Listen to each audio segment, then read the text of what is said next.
real quick. Yeah, let's get Jay in here. You, me, Jay, and we're going to talk about fundamentals in Street Fighter. But just know that fundamentals in Street Fighter carry over to literally every game. So just know everything that we're telling you right now, even though most of you guys play Mortal Kombat, everything that we're telling you does carry over. Now, the problem is, does Street Fighter have online training? That's the real question, chat. Mortal Kombat has online training, but does Street Fighter have online training? Because it's going to kind of suck if you don't.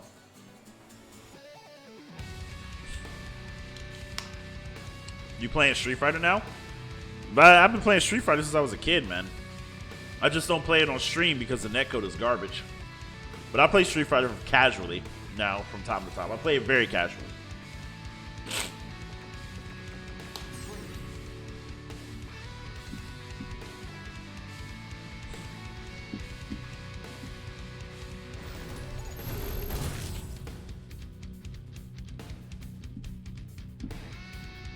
Where's my mouse? Kusai, what's going on? And we saw Meta drinkish slurp juice. Yeah, I like to play Kage in this game. What's up, man? Hey, CJ. Sexy voice Goddamn. CJ. Okay, fuck. Sexy voice CJ. Oh, what's going on? Can you hear me? Hello? What's up? Oh, yeah, what's up? All right, so question. Street Fighter doesn't have online training, does it? No, I wish it did. In Street Fighter 4, it did. But the next game, the better game, doesn't. Yeah, anyway. All right. It actually makes no sense. They've removed so many things from Street Fighter 5 that they've brought back. But it's whatever. Yeah. All right. So how are we gonna do this then? That's the question. I don't know. Good question. I think we might talk through things, and I'll try to replicate it on the screen as much as I possibly can. Yeah. Fuck. See, I play NRS games too much. I'm fucking up my quarter circles. See, look, I can't even do what is it? Down medium punch into Tatsu because I keep getting down back instead of quarter circle back. Because I've literally trained my hand, increased volume, spill that knowledge. All right. So CJ, I'm going to give you guys some credit for CJ.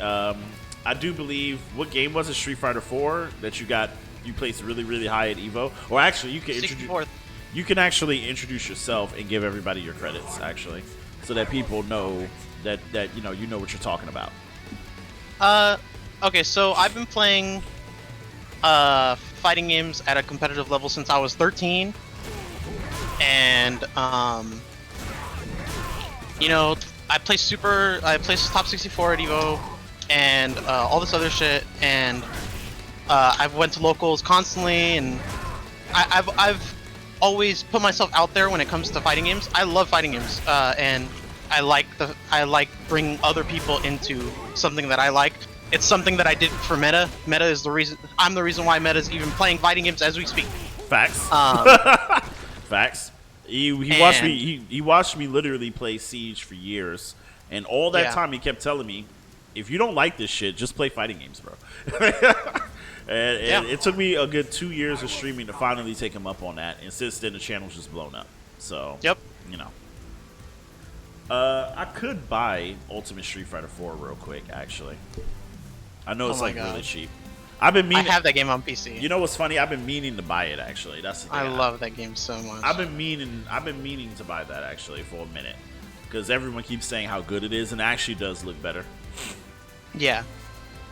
Vermeer says I expect to increase your power level after this. So, is there any other credentials you want to tell folks? And is Jay joining as well? Or I told Jay to come through, and he didn't say anything, so I think he's doing something right now, but he'll probably come later. Okay. All right. So, is there anything, any other credential you want to tell folks, or? So not only that, like, obviously, because I don't know, there's a lot of, I've had a lot of humps when it comes to fighting games. So, like, I'll sit there and play online instead of, you know, just going to tournaments. And so when Dragon Ball came out, I grinded the fuck out of it and got to top 100. in Dragon Ball. Yeah, I remember. So- I remember so when I've you were always- like really. I remember when you were really big into Dragon Ball. CJ Yeah, I tried to was. get me into Dragon Ball, but I was still very new at fighting games. I thought Dragon Mm-hmm. Ball was hard to play. Now going back and playing it, it's actually very easy. But at the time, it was very difficult. Blaze Leader said, "How to fight against Blanca?" So, you know what's funny about that is, I picked up Blanca to annoy the fuck out of all my friends, so that way they know the matchup. And it's funny to play the character because it's so fucking trolly. You can just do whatever you want, you know, fucking plus on block, ooh, full screen move and full screen command grab and all this other stuff that Blanca has. But beating Blanca, like, you just have to like let him kill himself. That's a lot of like gimmicky characters, like You gotta who's let a him- good example? In In Mortal Mortal Com- Kombat. A good character like that would be in Mortal Kombat, who could kill himself, would be like those bad Kung Laos who just dive kick all the time or teleport all the time at you. I feel like noob Cybot players, Yeah, where they're like, oh yeah, 100%. I'm plus all the time, I'm just gonna do this, but that's not the case and they die. Yeah, facts. Noob Yeah, Saibot is it's actually supposed kind of to the be same thing. Yeah, Kotal as well. Noob Saibot is actually supposed to beat Jax, but I have some of my best matchup wins with Noob Saibot because they don't know about spacing or neutral and how to space me out. Instead, they just Yeah. keep running at me with their, auto shimmies and stuff, you know? So yeah, so let's get into fundamental talk. So let's talk about certain things. And I would say, since you and Jay Yeah. kind of helped me get into fighting games, I kind of wanted you and Jay to go over, to kind of like basically tell everyone else, because this is also going to go up on the YouTube. Yeah. It's going to get like hundreds of views and stuff. So it's to tell the whole community the same exact things that you told me when I started. So Yeah. like, let's start from the absolute basic, and let's try to keep it as general as possible. Like, I know we're playing Street Fighter and stuff, but let's Yeah. try to keep it as But, like yeah, something that applies to be to honest, every game. Whenever I talk about fighting games and I talk about the mindset that you're supposed to have when you play a fighting game, and like, let's say you're playing a zoner, a rushdown character, whatever the case may be, everything will all correlate to the same thing. Like it will always be the exact same, basically. And that's also something I wanted to tell you that I did notice. Because I used to, Yeah. you remember I used to complain about my character a lot, or I used to complain Yeah. about the game a lot. And then I went to Fantasy Strike, and I still couldn't anti-air. And I Yeah. was like, oh, wait, so maybe it's not Mortal Kombat has bad anti-airs. Maybe I just suck at anti-airing. It's And- just you. Yeah, and then, I yeah. went to Street Fighter, and they have anti-airs. Really, they have like 3 anti-airs per character. 100% accurate anti-airs. Yeah, and I'm like, and I still can't fucking anti-air.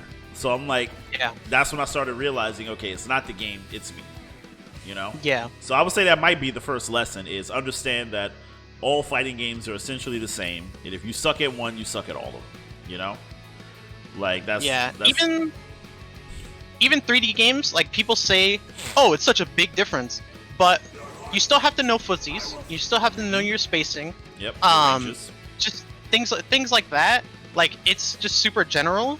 So even if the game is entirely new compared to the game that you mainly play, you're gonna pick something up from over there. Got it. Always.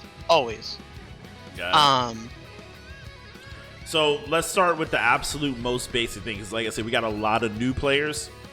I feel like we have Okay. a lot of intermediate players, and then we Yeah. have some advanced players. So let's start by orders of magnitude. Let's explain like fundamentals in an easy way, or let's start with the first thing that people should really learn. You know. Okay. So in your What's up, opinion, Jay?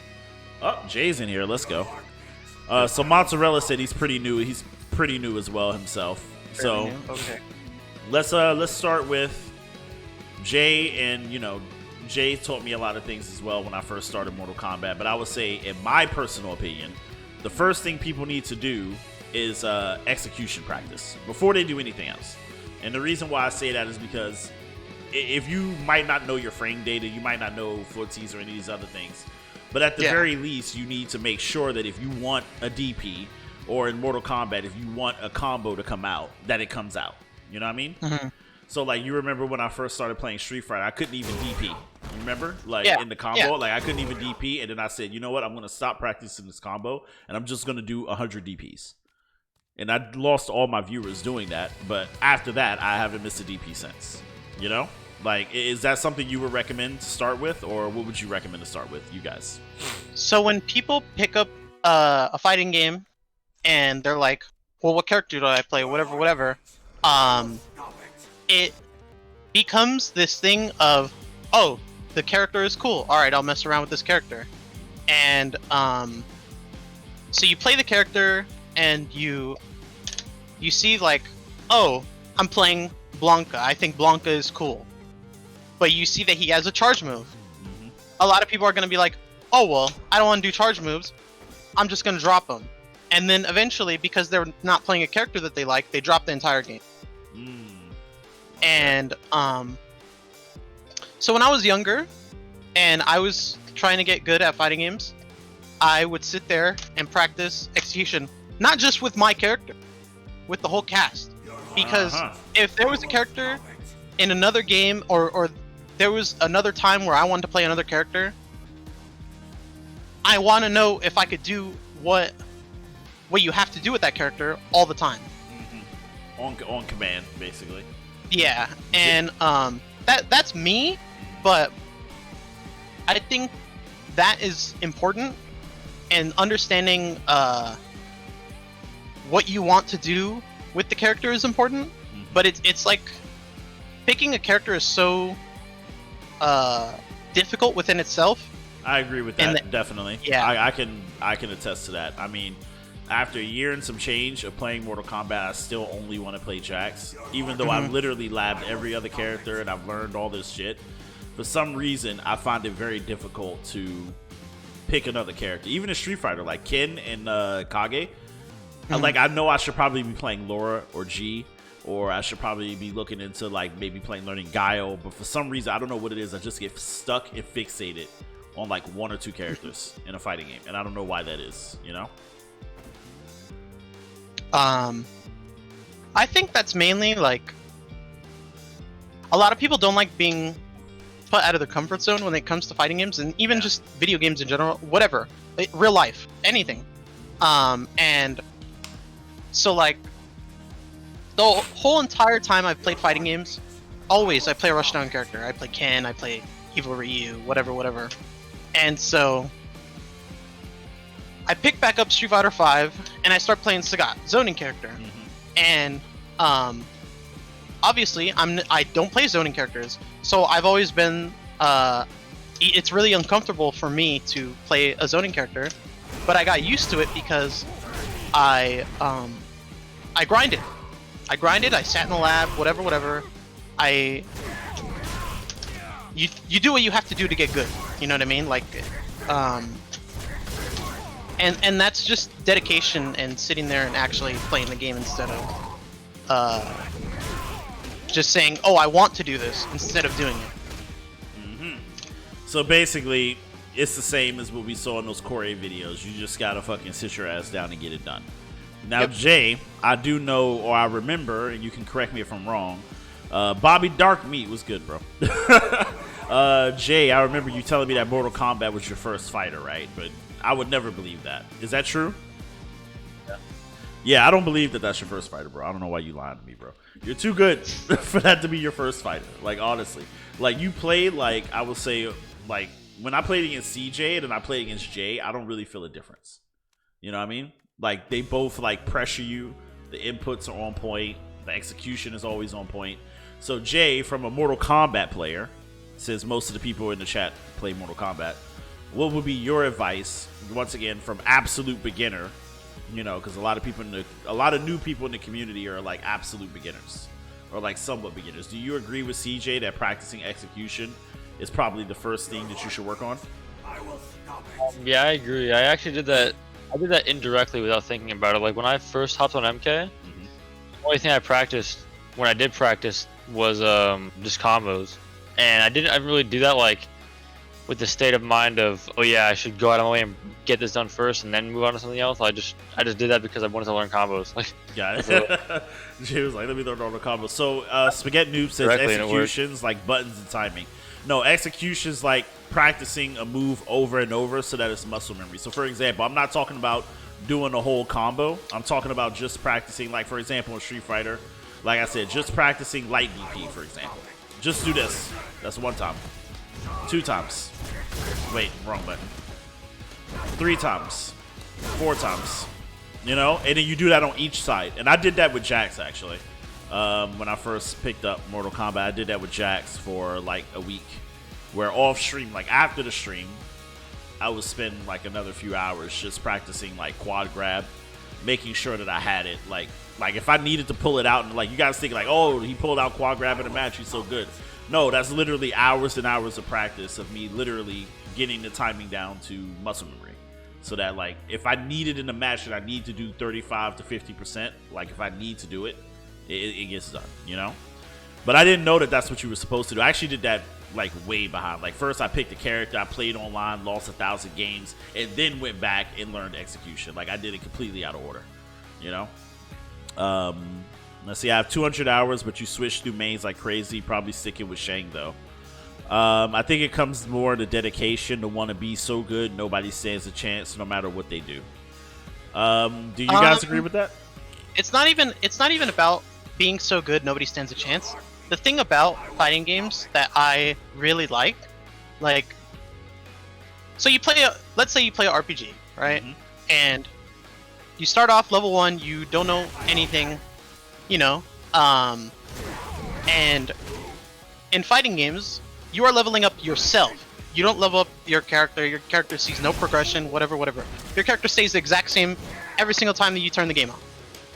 But you change as a person every time that you level up.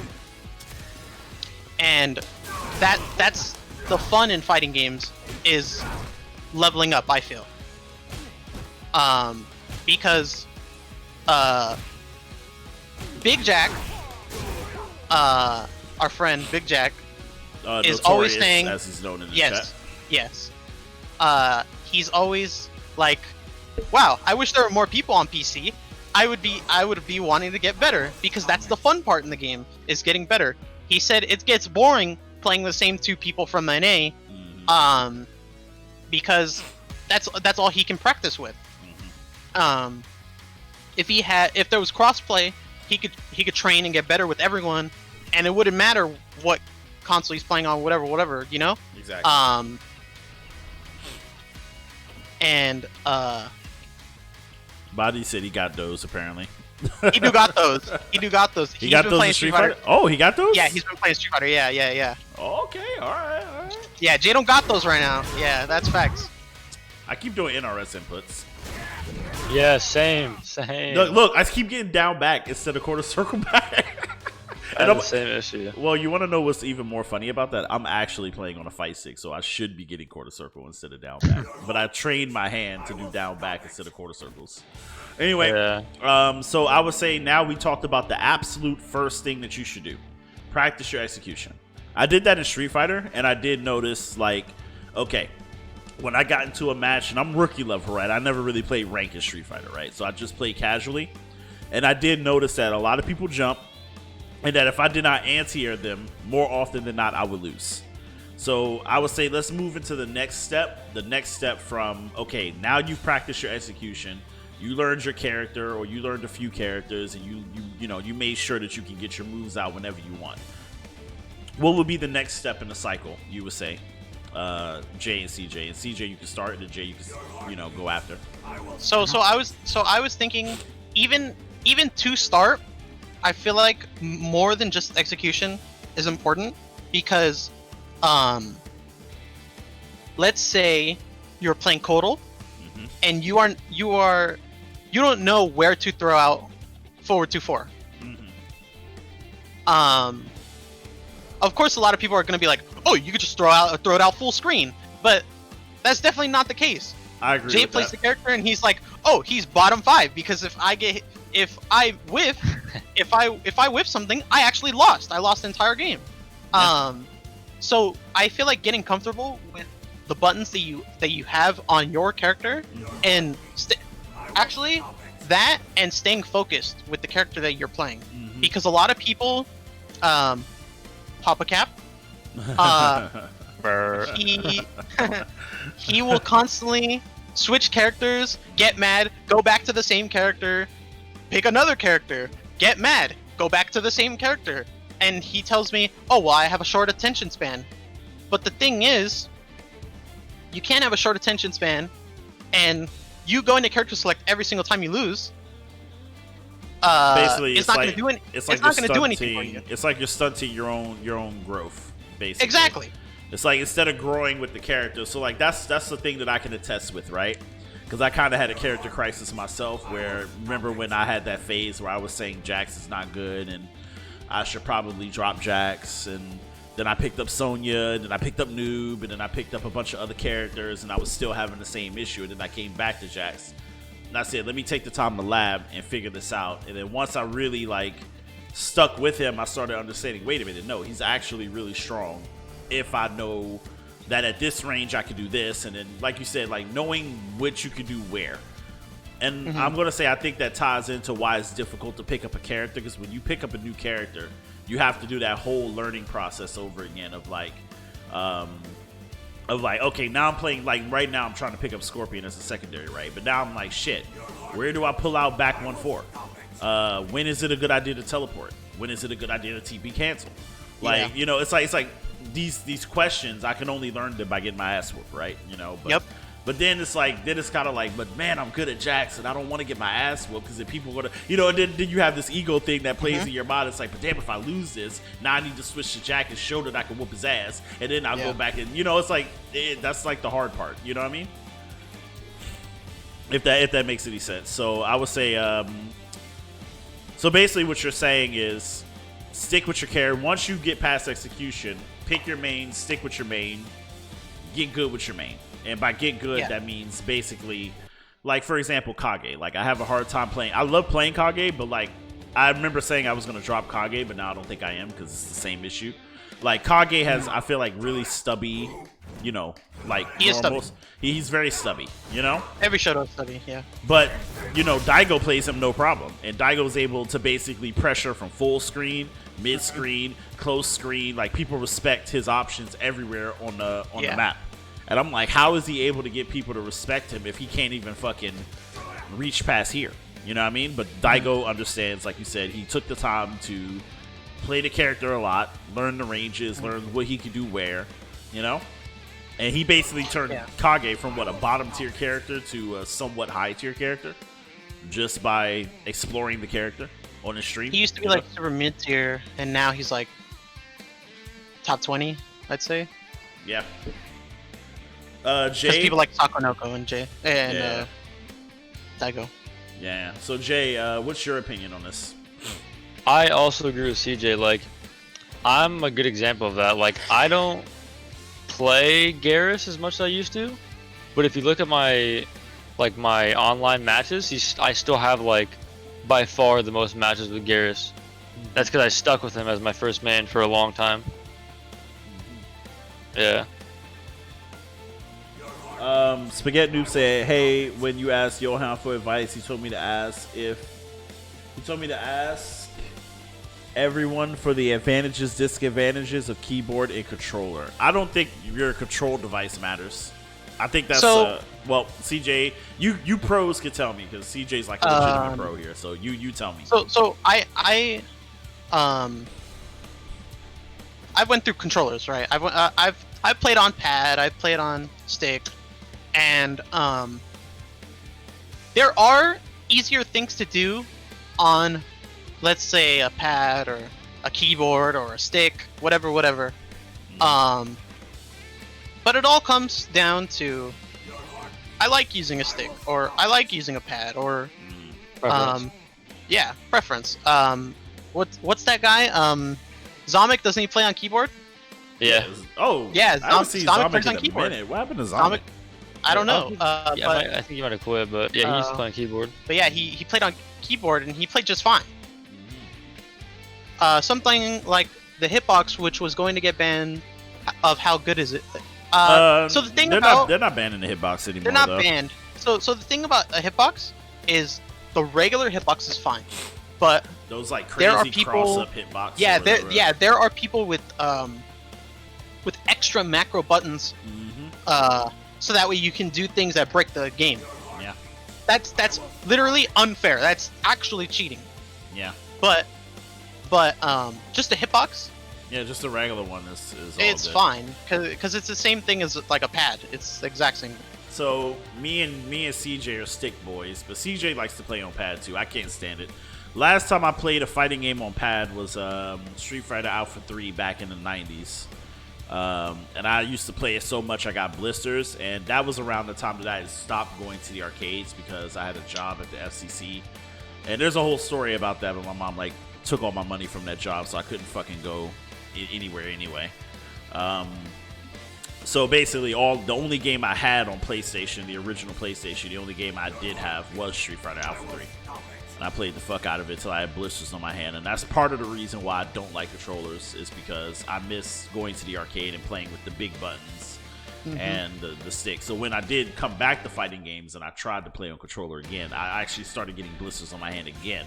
And I was like, yeah, fuck that. And then I bought a stick. So, you know, and I haven't looked back since then. But Jay is a controller boy. So I would say maybe CJ, you can list the advantages of stick, and then Jay, you can list the advantages of controller. But I will say that before they do this, what I'm getting from both of them is that it's more about what you're comfortable with. Like me personally, I play Mortal Kombat with a fight stick because that's what I'm more comfortable with. You know?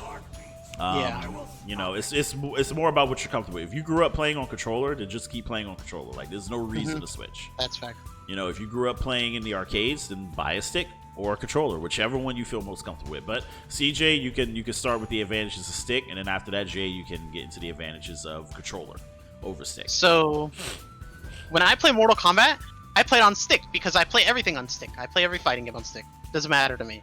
And it's so weird because you literally have to do down forward. No quarter circle forward. Like I do it anyway. I do quarter circle forward anyway. But it's so weird that people that thinking about it, like people do down forward. Like I've done back forward, you know, like Killer Instinct back forward, stuff like that. But that like down forward, like me doing that, I feel like it's a Tekken input. It's so weird to me. But I can agree. I can attest that when I first got, like I said, coming from mostly Street Fighter background, when I did get into Mortal Kombat, it took me a really long time to wrap my head around dialing in, and also down forward, forward, weird. back. Yeah, down forward, forward, back. Now coming back to Street Fighter, it feels weird not to be dialing in stuff, but you know. But I can, like, you remember, CJ, I used to complain about that a lot. Like, why do I have to enter? Like, it feels like, I was like, man, this is weird. I have to literally put in the whole combo, like, right now. Like, I was like, but how do I know if it's going to hit or not? Like, that's what I used to, like, be like. Like, that doesn't make any sense to me. Like, you just put in the whole shit, like, right now. Like, you basically have to think ahead of time, like, I think this is going to hit, or I think this is not going to hit. That's kind of like the Mortal Kombat mindset. Like, you got to kind of think about that ahead of time. You know what I mean? But Street Fighter is more like on hit. Okay, I know this hit. DP. Okay, now that hit. Next move. Now that hit. Next move. You know? Yeah. So, so any other advantages of stick that you can see over? It's just the fact that it just feels like it feels good. All the buttons are laid out right in front of you.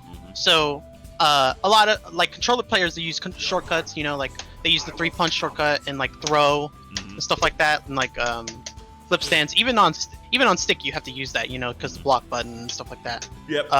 In Mortal Kombat. Yep. But in this game, it's, you know, three punches, 3 kicks, which you don't use because all the buttons are laid out right in front of me. I could just EX move right there, exactly. right there. On a controller, little different. But yeah, that's basically like the advantage of it is having the joystick in general and having the buttons laid out right in front of you. And I would say for me, as far as a stick player to controller player, I feel like it's more visceral to play on stick. I feel like with stick, you play with your entire body. Yeah, it is. You play with your whole, like, when I'm wave dashing, you guys might think, like, oh, man, Meta's out here wave dashing. You know, like someone's like, yo, Meta out here wave dashing full screen in motherfucker's face. Like, I'm doing that shit with my whole body. Like, actually. Like, it's literally, like, my whole arm is tapping block, and my whole other arm is, like, my whole entire arm is dashing. you know, and like I'm literally moving my entire body to get that done. What's wave dashing? I'll show you that later, Noob, when we get into Mortal Kombat. But the point is, but the point overall is that, in my opinion, like, because I played on controller and, you know, you do the movements and stuff, but I feel like you're mostly playing with your fingers. With Fight Stick, it feels like a full body, like your whole body is in it, and it really feels like you're more connected to the character. You know, if that makes any sense. Like, if it, like, I feel like I'm Jack sometimes, like when you're like playing and you're moving him, and it feels like you have more control. All right, now Jay, what is your argument for controllers? I don't really play other fighters yet. Like, I'm slowly getting into Street Fighter. Yeah, just got into Street. But from talking to people that have played MK and MK11 specifically, and also Street Fighter and stuff, they always say that they understand why controller is better for MK, because like the execution and the buttons for MK just aren't that crazy. So for controller, it just works nicely. I've never used a stick, so I've only ever used controller. So like when I was a little kid, you know, on PS3 and even as PS4, I just always been using controller. So when I got MK11, I just use controller. That's just what I'm used to. Yeah.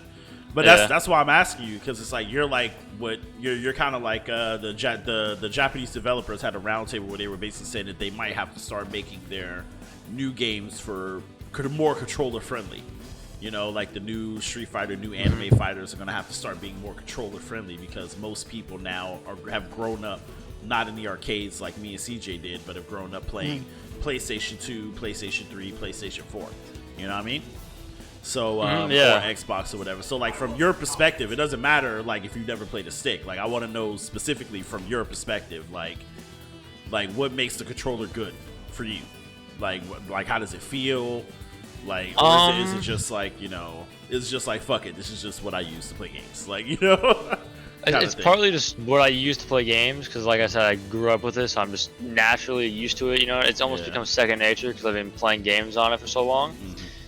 But I don't know, it feels fine just using my fingers to move around, input stuff, instead of using, like you said, your whole body almost. It's just natural, man. Maybe because I grew up playing like this. Yeah. Probably what it is. Got it. So I guess the conversation from all three of us is play what you're most comfortable with. If you're interested in, you know, spending money to try out a new controller, that's fine. But I would say that, you know, in the defense of that, I would say at least buy a cheaper version to start. Like, let's say you play controller but you want to try stick.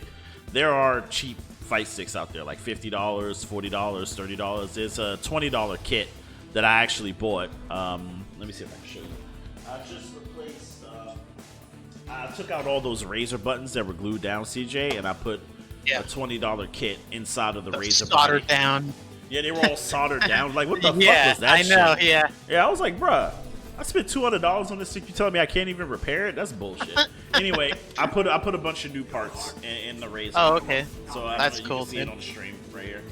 I took it apart. I literally had to get scissors and cut all the cables out. And I replaced it with all new shit. The only problem is I don't have the PlayStation functionality anymore because I cut out the board and stuff.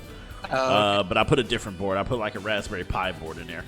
So that's also cool. That's also another one of my arguments for Fight Stick. You can always take these motherfuckers apart and put them back together. Like this Nikon Daija that I have right here.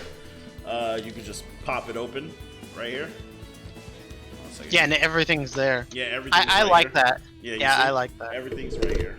Like you guys can see it. Actually, let me make it full screen for y'all. Hold on a second.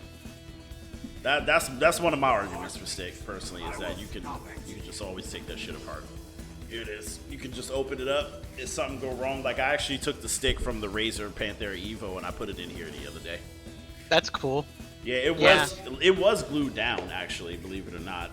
But I happened to find a way to get the glue off of the connectors, and it still worked. So that was lucky. But yeah. I wanted to answer Abaddon. That's your name. I wanted to answer his question. He said, "So it hit me. How do you make up for bad normals that are either too slow or short-reaching? So a character with kind of not very good normals. So, and you're talking about Frost. Frost has down 4 like one of the best normals in the game, but yeah, a lot of her hands are stubby, and the thing about like dealing with stuff like things that are stubby, so like she has even a basic projectile, stuff like that. I think this goes into playing a zoning character, but you can use this for every character. Like you said, Kage, I don't know how he gets in and makes his presence known, stuff like that. It's because he is making them react with whatever you have. So he uses red fireball. He makes you jump. All of a sudden, he's in. Now you're taking plus frames, and now you have to deal with Kage doing stupid shit in your face. And it's the same thing. So abusing something that you have, even if it's super basic, like Frost down 4, you make someone jump. All of a sudden you're in. Now you could abuse down 4 even more. Down 4, dash back down 4, whatever, you know.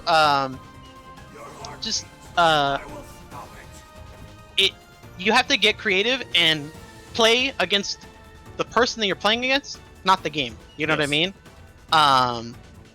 And that's all that comes down to it, and that's how you make the character strong. Is like when I watch Tweety play, all he does is wait for someone to do something stupid with Frost, and then because he has one of the best anti-airs in the game, all of a sudden, young D3, all of a sudden, pickup. you're getting destroyed in the corner, and you can't do anything about it. Just down for ice shard over and over again. What am I gonna do? But yeah, it's just playing around your opponent and not really the game. So I guess that would lead us to the next level of knowledge. So we talked about execution, we talked about picking characters, we talked about controllers, and all that beginner stuff I feel like is now out of the window. Now let's say once you are past all of that, you're comfortable with your controller, you picked your main, you practiced him, you know his range, and you're good with your execution. What's the next step? And Jay, you can start this one actually, since you're a Mortal Kombat player. In my opinion, learning frame data and understanding frame data really important. Knowing what's punishable just by looking at the numbers, what you could punish it with, if there's gaps and stuff, all that. That's really important, I think, is the next thing. Yeah. Alright, hold on. I'm going to put a game capture here, small on the screen. Or actually, a small little display capture. So that you guys can see my screen real quick. Yep. 1 second. So Jay's basically saying learn frame data, basically. Yeah. And he's saying learn, and I guess I can agree with that as well, because learning frame data has definitely, I feel like, helped me out quite a bit, in my opinion. It kind of also can be a little bit of a trap a little bit too sometimes, you know, I think it's super good, because before I learned frame data, I was mashing after strings, I was negative on, I was double down wanting, and that just causes me to get, I just lose so much health just because I'm double down wanting. They get free, like, once your opponent realizes that, hey, he's mashing after this and whatever, it's just free damage for them, you know what I mean? So it becomes so much harder to beat someone when you don't know frame data, especially in MK11, I feel like. Yeah. CJ, your advice for the next level? Yeah, I think frame data is really important, and I think like a lot of the old heads from America didn't really appreciate frame data as much as Japan did back in the day. So when in Street Fighter 4, when I would get hit with something, I'm like, well, damn, do I just have to take that? And I would be like, well, how do I figure out if I have to take this or not? Is it -2, whatever? Because I remember recently, not that recently, but when I first started picking up Sagat, I seen this guy do EX Lightning Legs with Chun-Li, and the move is -2, so I could press after, but I seen him press, and I was like, that's not right. That's not plus.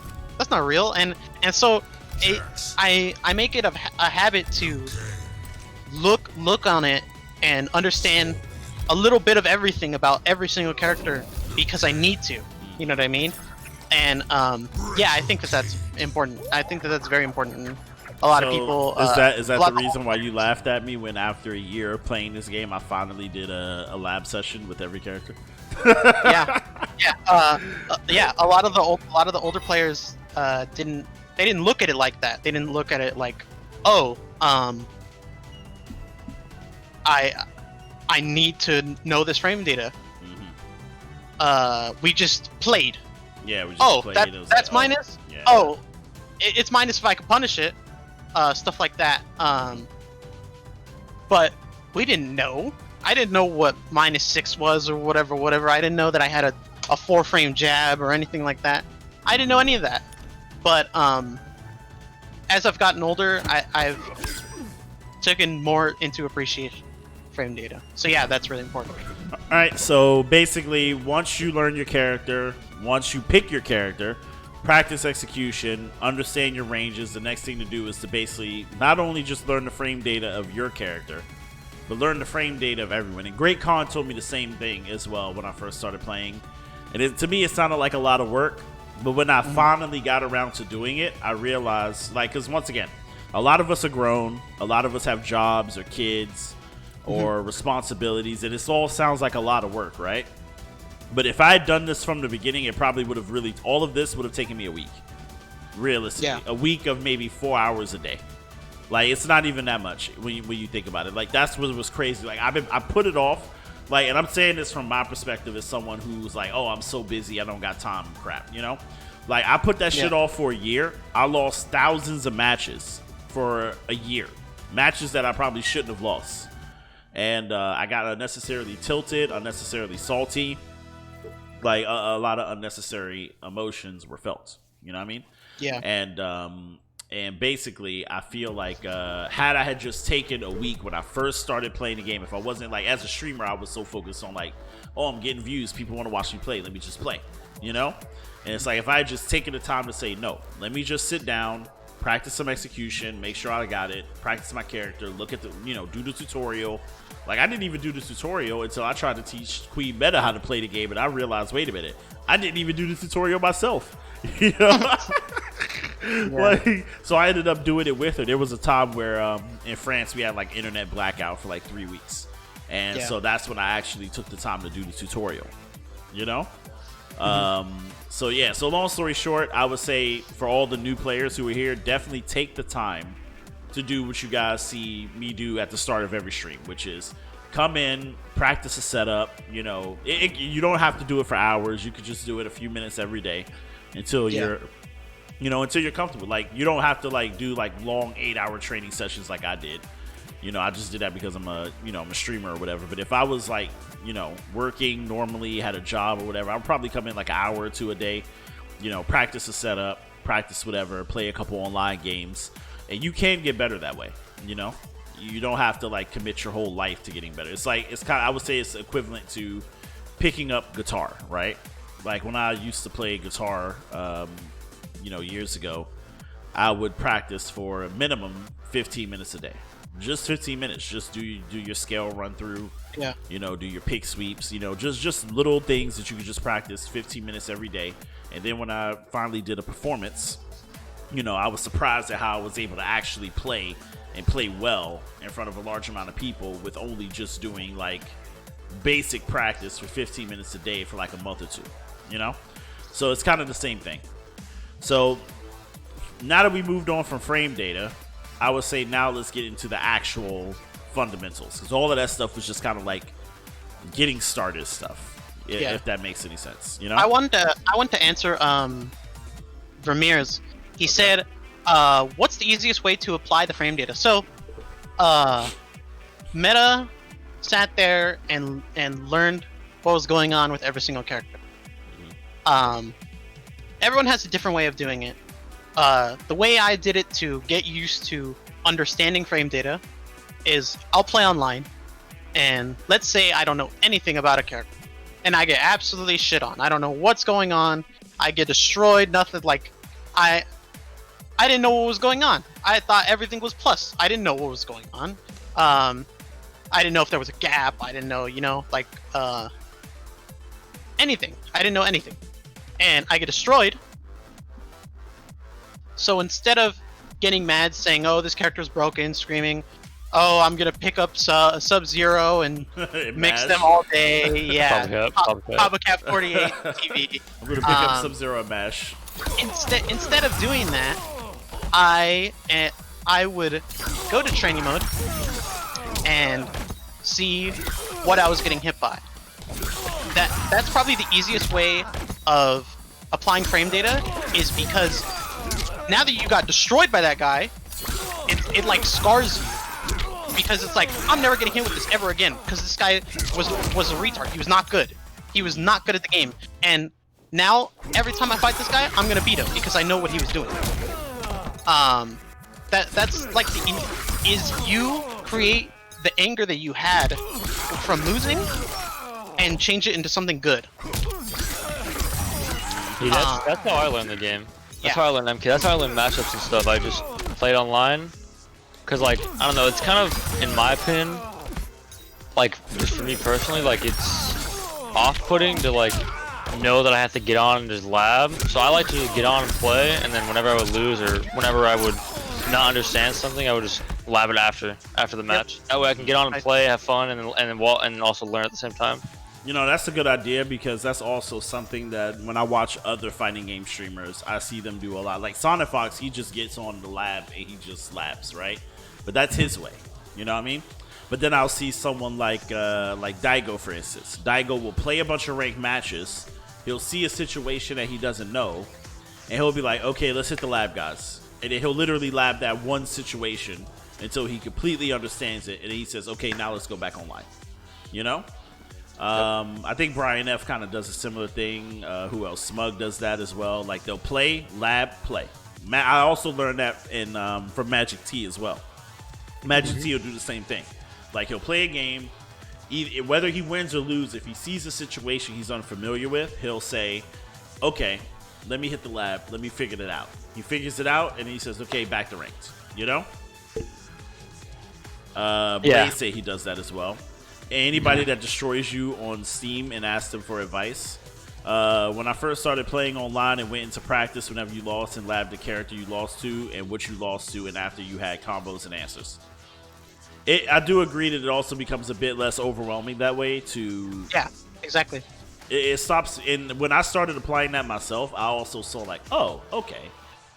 That's where I fucked up. I fucked up because of X, Y, and Z.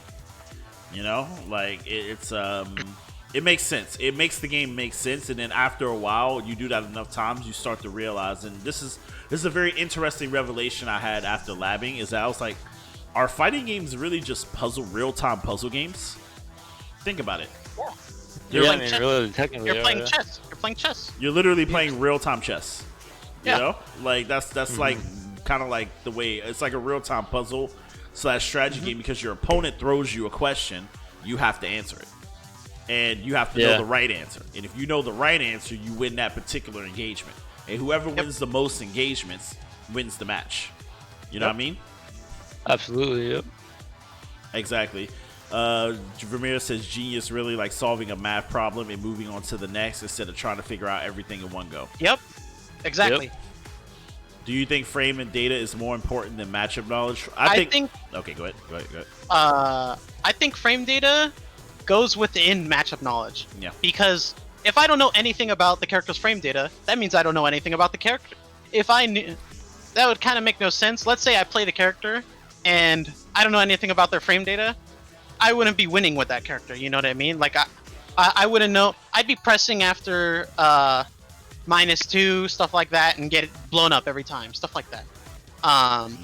So I think knowing the matchup and knowing again what you could do against the character goes within frame data and matchup experience and everything like that. Jay, your opinion?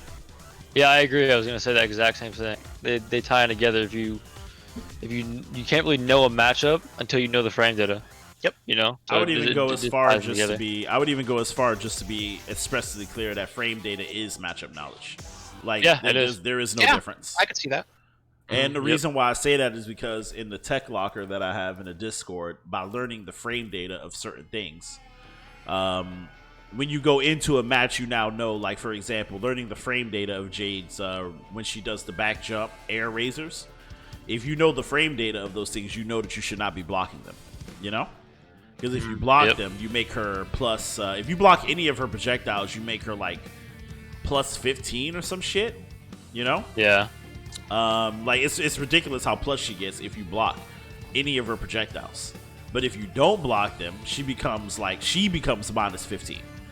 You know? And Yeah, and definitely. and that's like but that's matchup knowledge, right? That's like basically what we just said. Like now you know, like instead of just saying like, oh, don't block Jay's projectiles, now you know why not to block Jay's projectiles because of the frame data. So that's why I started realizing, like Frost, for example, don't let Frost hit you with the spinning razors, because the spinning razors from Frost will knock you full screen, and she can literally be anywhere between plus 50 and plus 75 while you're on the ground, and she can literally wave dash full screen in your face and meet you with perfect timing. You know, and you don't have to be an expert to do that. Or she can meet you with a projectile, or she can do fatal on your wake up.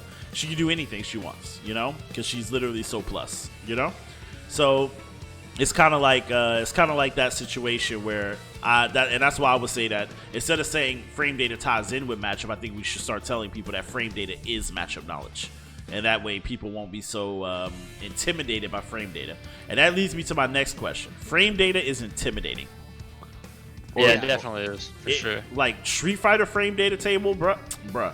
I tried to learn Gao frame data table, bruh. I was like, bruh, fuck this shit, bro. Like, You seen +2 on everything. Yo. You seen +2 on everything, and he was like, "Oh wow." yeah, I mean that too, but also frame data tables are long, bro. Yeah, they're long. Yeah. Like I will say, I will applaud Mortal Kombat because they present the frame data in an easy to digest way. I like that the frame data is on the screen; it stays there. I don't have to look at tables of numbers and moves. Like I would say, like Capcom, for example, like or most of the fighters, they give you these really long Excel spreadsheets of frame data, and that's really fucking intimidating. That's part of the reason why I'm not getting into Tekken.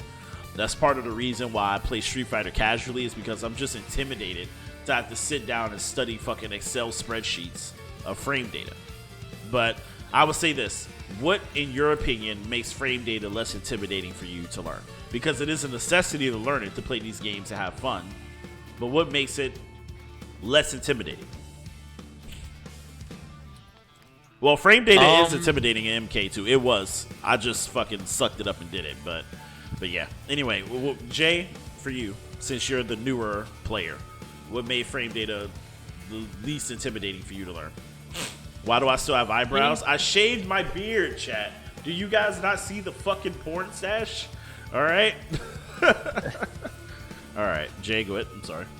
No, you're good. I think for me, I realized like a month or maybe a little later into MK11's release that I needed to learn frame data in order to like properly level up.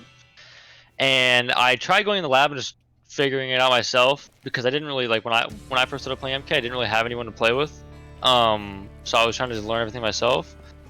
But I realized that was like took way too much time. So I just looked up a video and I found a good video from, I think it was like Ketchup or Mustard or one of them. And it was like a 10-minute video, so it wasn't that long. And they perfectly explained frame data, what it means, why it's important to know it. I watched that same video, actually. Yeah, that's exact. And I watched it like 2 or 3 times, and I really sat down and like I didn't just watch it and just like kind of watch it and not really pay attention. I really sat down and made sure to like pay attention and understand it. And within like watching it like once or twice, I actually understood what frame data was, why it's important to know it. I had like actual examples from MK11, everything. I actually had a convo with Ketchup and Mustard. I did tell them after they made me moderator of MKEU Discord. I told them, I said, if it wasn't for your videos, I probably wouldn't be in Mortal Kombat, because you made this game easy to understand, you know, for someone completely new. So we definitely got to give props to them, because they really explained it in a way that was easily digestible.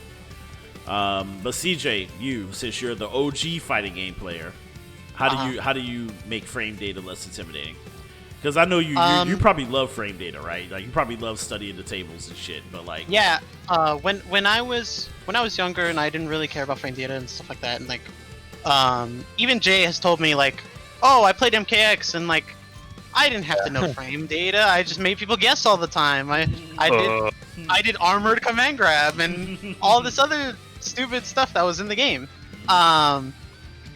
And it was kind of the same for me where, you know, I played Akuma and Vortex people over and over, and I don't have to do frame data. I could just DP out of your string, whatever. I could just do it. And as I got older and I got better at the game, I started to realize that the better people I play, the more they blow me up for the unsafe stuff that I'm doing. Because even at a medium level, it's like, oh, I'm gonna get destroyed if I do this. But a lot of people wouldn't know this, stuff like that. But at a high level, everyone knows what's going on, and especially if your character's popular. If your character is popular, everyone's gonna know what's going on with your character. And so basically, that's when you decided, hey, I have to learn frame data, and that's when I started taking into account. Okay, well, I'm going to figure out my own character's frame data, so that way I know what's going on, and then and when it comes to, I don't need to know everything about my frame data. That's what I think people don't misinterpret. Is sometimes I forget. Oh, is this 5 frames? Is it 6 frames? I don't know. But as long as I have a good understanding of what I could punish with in this situation, whatever, and what's minus, what I need to block after, what I can just keep going after if I have plus frames, and what I could throw out after if I want the perfect jail, so that way people don't mash out of my stuff.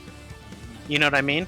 I need to understand my character's frame data before I get online and lose to people and figure out other people's frame data.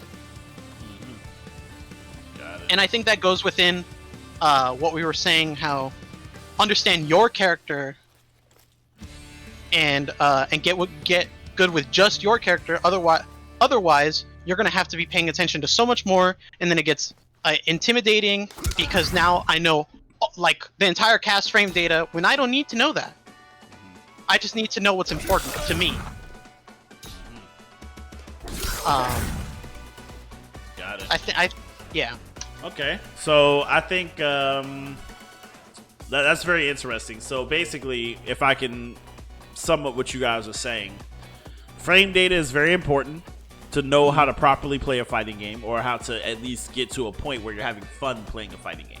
Because that's really what's more important. I didn't really start having fun with Mortal Kombat until I learned the frame data of a majority of the characters, and then that's when I actually started having fun playing Combat League, or playing casuals, or playing sets. And that's when I was like, hey, this is actually fun. Because now it's not so much of, oh, I got hit with this random cheat move. Now you know why you got hit with it and why it works and why it doesn't work. Like, now I know why random down 2 on minus after they do a block, like they might do down 1 and then mash down 2. Now I know why that works. It works if you're like minus like 4 or 5 or something, and the time it takes, if you do like a high reversal, then you get hit with down 2. You know, so you got to respond with a mid or some shit. But anyway, that's neither here nor there. The point is, but it was intimidating to get into as a completely new player at first. So Jay's basically saying he played online, he eased his way into it, he watched a video that explained it to him in a nicer, in a way that he could digest. And CJ's basically saying he did it mostly by trial and error, going out there, trying things, you know, laming people out, scrubbing people out, until he found people that could beat him. And then because he wanted to get better, he said, now, okay, let me look at the frame data and let me see what's real and what's not real, you know? And I would say, to sum up all of these things into one package, it would probably be frame data is not intimidating. It's you shouldn't think of it as intimidating. It might seem intimidating. It might seem like, oh, now I got to learn all this math and all these numbers and all this crap. But I would say ease into it. You don't have to learn it all at once, like CJ said. And like Jake, you don't have to learn everything at once. Yeah, definitely. The best thing you could do is just, especially if you find frame data intimidating, at the very least, just learn the frame data of your own character first, you know? Before you worry about any other character. And then go online, play, see what works, come back, lab. And then that ties into what we said before. Go online, play, lab, play, lab, play, lab. And then that's how you can grow gradually into that situation. Don't try to, I guess the lesson would be, don't try to digest all of this information in one sitting. You know what I mean? Because that's when it becomes intimidating. Like, for example, like when I talked about Street Fighter frame data tables, right? Street Fighter frame data tables are all the frame data on one long-ass Excel spreadsheet in your face. But, you know, if you just say, let me just worry about the normals, right? Let me go online and let me just worry about the normals, you know? And just make sure I got that down. And then the next time you say, okay, what's the frame data of Gauss Flash Kick again? And then you go back and check it. Oh, what's the frame data of this thing again? And then you go back and check it. That's probably the better way to go about learning your frame data. My issue with gameplay outside of the frame data is more in neutral play, shimmies, auto shimmy. Oh, we're getting there. See, we're building up the knowledge. I don't know if you guys know, we're going from absolute beginner, and I would say now we're probably at advanced beginner once you know your frame data, you know? I just go to school. Saito was gonna. So, I just go to school, man. All right, so here's the point. Saito, this is a serious conversation, all right? I know. This is a serious convo. So anyway, Saito. Anyway. I go to school. All right. All right, anyway. You joined late. No, it's all good. And for those, there's a lot of people who just tuned in. So CJ, you can give your credentials again real fast. And then Jay, you can give your credentials or your, like, because basically what it is we have CJ, who's kind of like OG veteran FGC player. And then we have Jay, who's also like a really good but very new FGC player. So we're getting the perspective, and then you have me, who's just a fucking commentator scrub, you know. So you just go to school too, man. You just go to school. I mean, I would say I'm more of an analyst, you know, because I watch a lot of footage. I watch you guys play a lot. I commentate a lot. I watch a lot of footage. I know a lot of frame data, so I might not be like execution wise the best, but I feel like, you know, kind of like an encyclopedia, if that makes any sense. Like just analyzing, you know what I mean. Anyway, whatever. I'm trying to get myself in fucking position, whatever. Anyway, all right. So CJ, give them your, for all the new people who just hopped to the stream, hit them with your credentials. Okay. Well, I've been doing this since I was 13. Been playing fighting games, going to locals, went to Evo, stuff like that. You know, went to Evo multiple times. And to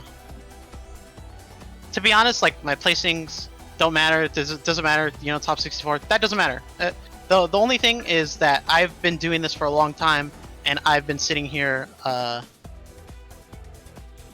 playing and trying to get other people into playing, because I think fighting games are really fun, and it's so much better than I think any other genre, because you're leveling yourself up as a person. Yeah. And not leveling up everything. Yeah, character on the game, server, you know. Yeah. Yep. Yeah, I feel like whatever you learn in fighting games carries over into your life as well. Definitely.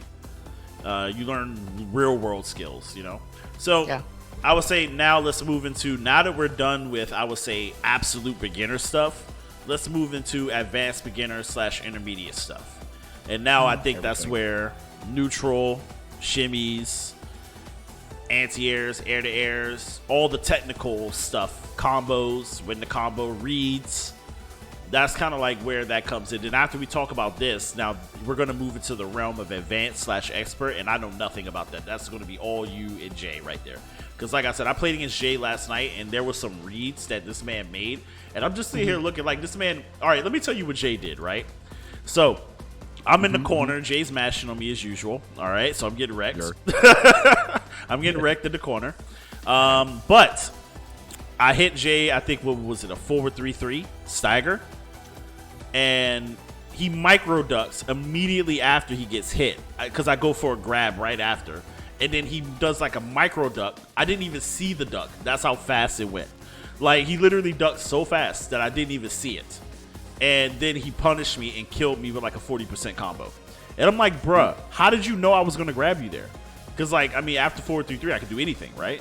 You know? But, like, how did he know that I was going to grab? And I feel like that's kind of like expert level, where once you know all this other intermediate beginner stuff, then you can start to do, like, some expert level shit. Or, like, when I played CJ in Street Fighter Alpha or Sam Show. Like, the pressure. Like, playing against CJ, you guys don't know, man. This motherfucker is relentless, yo. He will put you in the corner within 1 second of the game starting. Like, no bullshit. And you literally are playing from the corner the rest of the game. Like, and I remember we were playing Sam Show on Fightcade, and I was like, bruh, I feel like I can't do anything against you. Like, at all. Like, I don't even understand how that's possible. You know, because we're both playing the same game. We both know how to play it. But why is it that I'm always in the corner and you're always pressuring me and keeping me locked in the corner, and I'm like, it's like I literally lose the first engagement and I spend the rest of the game trying to get out the corner. You know what I mean? So let's start with intermediate stuff, and then we'll get into that like advanced level mind. I feel like that advanced level is more like mind games, and I would even say reads might even be advanced. Don't you guys think? Knowledge. I think. You think reads is intermediate or advanced? Like, I think. So I guess my way of thinking of things is all messed up. Because when I would play, it was always about playing the opponent and not really playing the game. Mm-hmm. So I would be messing with your head and not really worried about the character, or not really worried about the character or the frame data. That's why that's exactly why I didn't learn frame data until very late. Mm-hmm. And until it was, because in Street Fighter 4, not that important, but in this game, it's in Street Fighter 5, Mortal Kombat 11. Yeah, that's very important. These esports titles, important. yeah, these esports titles, frame data is very important. Yep. So let's talk about the intermediate stuff, which is, like you said, jailing, the technical stuff. Let's get into that. Jailing, frame traps, shimmies, throw strike mix. Actually, I say let's start with the absolute basic. Throw strike mix. I feel like throw strike mix is basic, but it's extremely powerful if you can master it. Like, especially in a game like Fantasy Strike, throw strike mix is very important. It's very important in Mortal Kombat, especially me playing Jax. Yeah, or if you're a Jax player with a 9-frame mid. I was gonna say if you're a Jax player or a Scorpion player, facts. Or a Sub-Zero player, Wi-Fi Warrior. Liu Kang has really good throw strike as well. His is okay. It's what do not you mean his is okay? He's got a 50-50. Okay, He's got a 50-50 crushing. All right, whatever. He has a really good strike throw. His back throw, grab loop on it. Look, listen, I play Raiden. I ain't scared of no Liu Kang player. Oh, lore. All right. So here's the point. Let's get into the absolute basics. Throw strike mix. Jay, I want you to explain first as a Mortal Kombat player. Yeah. What is throw strike to you, and how do you apply it? Throw strike is pretty much what it says in the name. Are you gonna get thrown, or are you going to get hit with a move? Many characters in MK11 apply it differently, but they all do it pretty much the same. A lot of characters do it off Oki. People always say Oki isn't a thing in the game because there's so many options on wake up, but you can still do it on Oki. They have to get, if they don't have no meter to get up, they don't have any options, obviously, if they don't have meter. So they have to guess in that instance, should I duck or get ready to tech, or should I block because they're going to do a move, or should I get rid of the tech but then I get auto shimmy? That's kind of what the strike throw mix-up is right there. A lot of characters pokes jails into their jabs. Well, so, like, a lot of people are asking about jails, so I can explain that too. Well, I'll show them while you explain it. I think that goes within strike throw too. It does. Yeah, that definitely does. Yeah, that's how I was tying it in. So jailing, basically, I'll make an example. So totals down 3 is like, I don't know exactly what plus it is, like plus, it's at least plus 10. At least plus 10. Are you, one second, Jay. Are you guys seeing what I just did? That's a jail. I hit him with the down 1, and then I immediately hit him with the stand 1. You see he's ducking. So if he doesn't block after he gets hit with the down 1, he's gonna get 100% hit with the 1/1, and then that's a combo. So basically, but that first hit missed. I fucked it up. Oh, that's a jail. So you can continue explaining, Jay. I just wanted to actually show them. Yeah, no worries. So the large majority of characters in MK11 have that. Like one of their pokes, whether it be down 3, down 1, jails into their jab. Like going from for example, Kotal's down 3 into his stand 1, that jails. Meaning, what jailing is like you can't do anything except for block. If you try ducking, you get hit. It won't work. If you try jumping, it won't work. Yep. If you try backing up, it won't work. If you try reversaling, anything, it won't work. You have to block. So that's a strike through right there. Every single time you get hit with Kotal's down 3, you have to guess, should I jump because to make command grab, or should I block because he can jail and go into a full combo? And that's a very quick decision that you have to make, because the down 1 is what? Plus, like, Scorpion's down 1 plus 9 on hit. I could do down 1 grab. I could do down 1, 1, 1 combo. That's strike throw. That is strike throw. So that so there's Oki off strike throw, off of. Well, let's explain to them what Oki is. Let's try to use not the terms, but let's try to use. Getting up. Oki, on wake up. Yeah, on wake up. So basically, when you're getting up, let's say you get knocked down, you just got out of a combo, or whatever the case is, you got sweeped, whatever. You're getting up, and it's still their turn because you're still getting up. You have to guess: are they going to grab me, or are they going to strike me? There you go. Yep. CJ, as a veteran player, throw strike. Can you explain it? So strike throw has been a thing for a really long time. There's characters like Ken who do it really well. He has a throw loop. He has really good buttons. He can just keep you in the corner, even though he doesn't even have to press anything, and he could keep you in the corner because you're so scared about getting thrown or getting hit with 30%.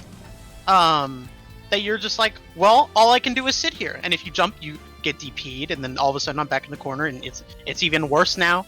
But from playing Mortal Kombat and actually trying to learn the game, playing Nightwolf, strike throw is really important for him because he does have a throw loop, and he does do kind of exactly what Kung Lao does. Am I gonna down 3 again? Am I gonna throw? Am I gonna, Yeah.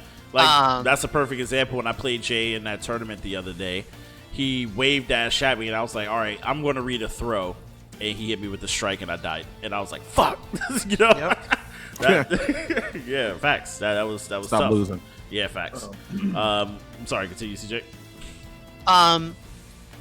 But yeah, frame traps is just something that is plus, and it goes right into something that is fast enough to catch it. I guess that's the simplest way of putting it. And in Street Fighter, there's with a certain character, I do like crash a medium punch into like target combo, and that's like a frame trap. You can't do anything about it other than block. And it's kind of different in Street Fighter, but it's the same premise. You have to block. If you do not block, you lost. You died. Yep. So who remembers that 90% setup that I came up with Jax? That's essentially a frame trap. After Super, Jax is +5. If you time the back 2 right, which is literally at the very end of Jax's Super animation, he walks into back 2 range. Like, I don't know if a lot of people notice, but after Jax does Fatal Blow, he walks up to you and he puts himself in forward 3-3 range, back 2 range, forward 2 range, and dash up grab range. So he walks up into his range. At the very end of that, you're +5. So you can start up. You can basically start. It's kind of like what I did with Onimaru in Fantasy Strike. On their knockdown, if you time it exactly at the end of the animation of the super, you start cocking back 2. If they wake up with anything other than block, literally anything, if they don't block or wake up, if they wake up, walk back, they're getting hit. They can do back roll, but if they're in the corner, back roll's not going to work. So more than likely, you have to just wake up and stand block. You're going to get hit, and you're going to get hit for between 30 to 55% for not blocking. And that's a frame trap. Yep. So What's another example of a frame trap in Mortal Kombat? Another example, like I said, would be Frost. When she knocks you down, she can dash. Boulder. Yeah, Cetrion's Boulder is a perfect example of a frame trap. It jails into Geyser and also the ground lava. pound on the second variation as well. Yeah, the lava also traps into guys that are on block. On hit. Yeah, on hit. On hit, not on block. Yeah, lava only jails in the Geyser on hit. Okay, all right. How can you punish get-ups? Joker's box. Is Joker's box a frame trap, Jay? I think it. I don't think so. It might be in the corner. I believe it's in the corner. In the corner, he It can might frame be in the trap. corner there. Like I has something similar. Oh, where he Okay, does make like it forward Yeah. 2-1 box, forward 2-1 box, forward 2-1 box type thing. Yes. Yeah. I've seen So Sonic Liu Kang has Fox do something that. similar He's as well. tagged on the box, you got to make the read. So Liu Kang's bicycle kick on hit is +3, but it has like too much spacing for the mid screen to actually for it to actually matter. Like nothing actually will like frame trap, but in the corner it will frame trap because there's no spacing when it comes in the corner. All right. Any other examples of frame trap in Mortal Kombat that people can understand? Like maybe with base characters like Scorpion or stuff. I know Scorpion has a lot of fucking frame traps. Like I know Scorpion. Like I think it's 2-1. I think it is. Yep. Like 2-1 punches into twice. back 1-4. Yeah, it's like that's like +2. There's so many frame traps. Almost pretty much every single character has some type of frame trap in this game. And that just ties in with understanding how frame data works. If you understand how frame data works, you can go in the lab and see how plus something is, how much space that move creates, if any, and you can just lab see if it actually is a frame trap or not. I just got a scooter. So yeah, I'm demonstrating it right now. You see that?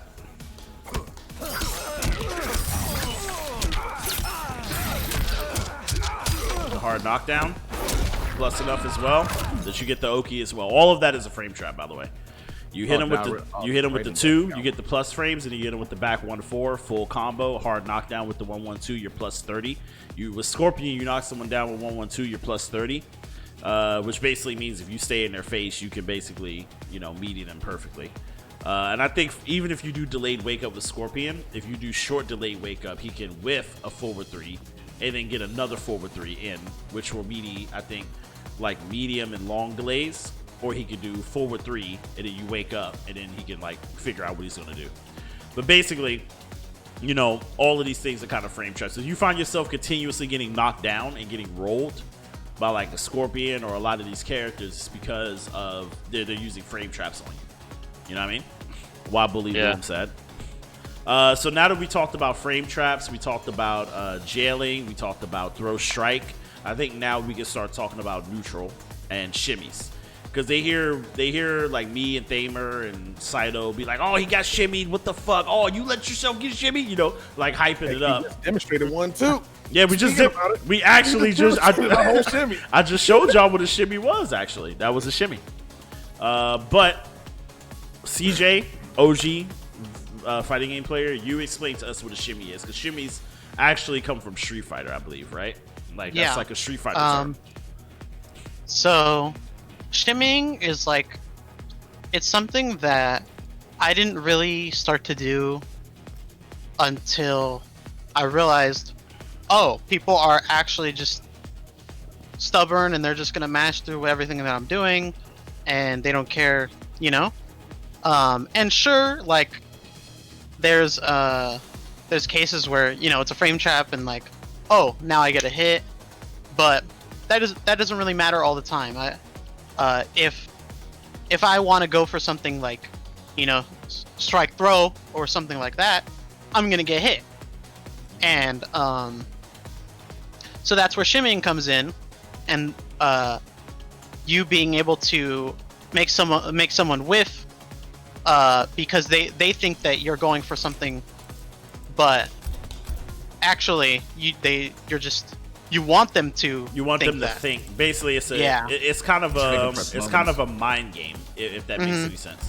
Basically, it's and I do this a lot with Jax as well. So Saito knows this because he's like, oh man, meta's always backdash, forward dash, and the reason why I'm doing that is because I'm trying to make you press buttons. I'm trying to make you press a button, so Yep. that if you press a button, so for example, See with Jax. Jax is a different story when it comes to the shimmy. All his entire play is the shimmy one. yeah, his whole game plan, and that's the reason why I used to lose with Jax a lot until I learned how to shimmy. Because I actually, you know who I learned that from? I learned that from Jukes. Because Jay? he plays. No, I learned that from Jukes actually. I learned it from Jay. Well, Jay told me about it, but I didn't listen. But I watched. Wow! But I Ungrateful when you stop. no, but I played against Jukes one time, right? And I noticed that he would do Jackie's down one backdash, right? Oh and my then gosh. and then he would catch me whiffing, and then he would punish me with forward 3. And I'm like, bruh, how am I getting hit with forward 3 if it's my turn? And then I would rewatch those games. I'm like, oh shit, I'm getting down one backdash. And I looked that up online, and then I realized that was a shimmy. And I was like, okay, so can I apply, since Jackie is basically my daughter, because I'm Jax main, is that something Jax can do? And that is actually something Jax can do as well. Jax is actually just as good as that kind of thing as Jackie is. So, for example, Jax can do, you know, forward 1 backdash, or he can, like, because he's not good at it the same way that Jackie is, because Jackie has the frame advantage to actually down 1 backdash. Jax has to condition you to not press buttons when he's unsafe for that to work. So, like, I might do forward 3, backdash, forward 3-3, you know? Forward 3, by the way, is minus 11. Full combo punishable, by the way. But the threat of getting hit with forward 3-3, the whole thing, yeah, is scary. It's scary, and that's the reason why people respect it. Backdash, forward 3-3, or forward 2, backdash, forward 2. You know? And the reason why that works is because that works against people who like to press buttons after everything you do.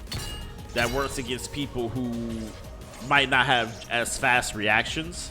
So they might realize a little bit too late, like a second or a frame or two too late, like, hey, oh, it's my turn. Let me press. Oh, wait, it's not my turn because he's already hitting me.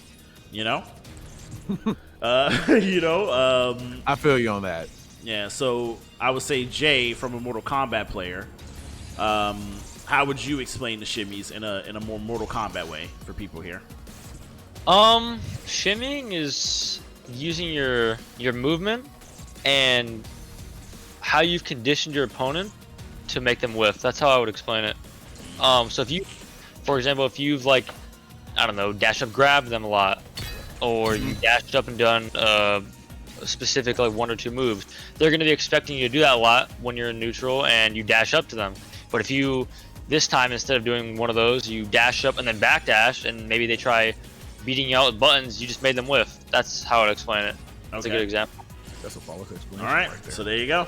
There you go, guys. Does everyone understand what y'all covered wave dashing? We have not covered wave dashing yet, but we will. We're getting there, because now we're talking about movement. We're talking about conditioning and movement now, and you guys are starting to notice how all this information is literally building upon each other, and one thing leads to the next, right? Because, like, we talked about throw strike, which led us into jailing, which led us into shimmying, which is now about to lead us into the next thing, which is conditioning. You know? Do you think we should talk about auto shimmying? Oh, auto shimmies. Okay. All Auto right. shimmies are really easy to understand. They're basically just moves that can look similar to grabs. A lot of times they're jabs. So, like, Jax's. Some characters have better auto shimmies than others. Like Shang is a really, really good auto shimmy. Yeah, he does. Kung Lao is a really good auto shimmy. Baraka. I always get opened up about Baraka. Nightwolf has a really good one too. They just 1-1, move yeah. similar to grabs, because, like, people that tech grabs, they gonna see mash, that yeah. and think, okay, it's a grab, I'm gonna try teching it, so I need to unblock and, you know, tech. And since it's an auto shimmy, they end up getting hit by the second hit, and that's it. Joker And they said get- one is broken. He wants to know which one is Shang's shimmy. I don't know Shang's strings. I think it's 1-1-2. It's just jab. Usually it's the jab in MK11. Yeah, Usually it's a 1-1. Well, and then he can Jax, he I can know, move is back like into an forward overhead two. or a low. So Jax, I know, is forward 2 because of the way Two. he throws his arm. Yeah, it's the way he throws his arm. Like, the way he throws his arm and forward 2. Like, usually I like to do forward 2, grab. Or I dash up and they think I'm going to do forward 2 and I just do grab. Like, just do a whole grab. Yeah, just do a whole grab on him. But Right. you said 1-1-2? Yeah. Yeah, try 1-1. It's a jab. jab. Yeah, try 1-1, 1-1-2. I don't know Shank. Yeah, it's a double jab. I think the other one goes into a heavy pushback, and I'm not sure. So you just want to do 1-1, you can shimmy it. The first thing you did where I had the pushback was the auto shimmy. Johnny It's has just a a good jab. auto shimmy. Yeah, basically it's just jab, grab. That's basically an auto shimmy, because if you see me throw my arm out like that, you might think that I'm teching, or you might think that I'm going to throw you. You press the tech button, you end up getting counter hit, and then that ends up being a whole combo right there. You know what I mean? Yep. Which brings me back to So- Jax's freaking stupid forward too. And playing Yeah. someone that's decent at adapting, and you auto shimmy them a bunch, and they get hit by it a bunch, then you get to condition them. So you auto shimmy them 3-4 times, they get full combo 3-4 times. You know, in their head they're like, okay, I'm not gonna tech as much anymore. Then you realize that, and then you get free grabs on them because they're not teching as much. So Exactly. So now that moves us into it's a the whole next other- combo, which is conditioning.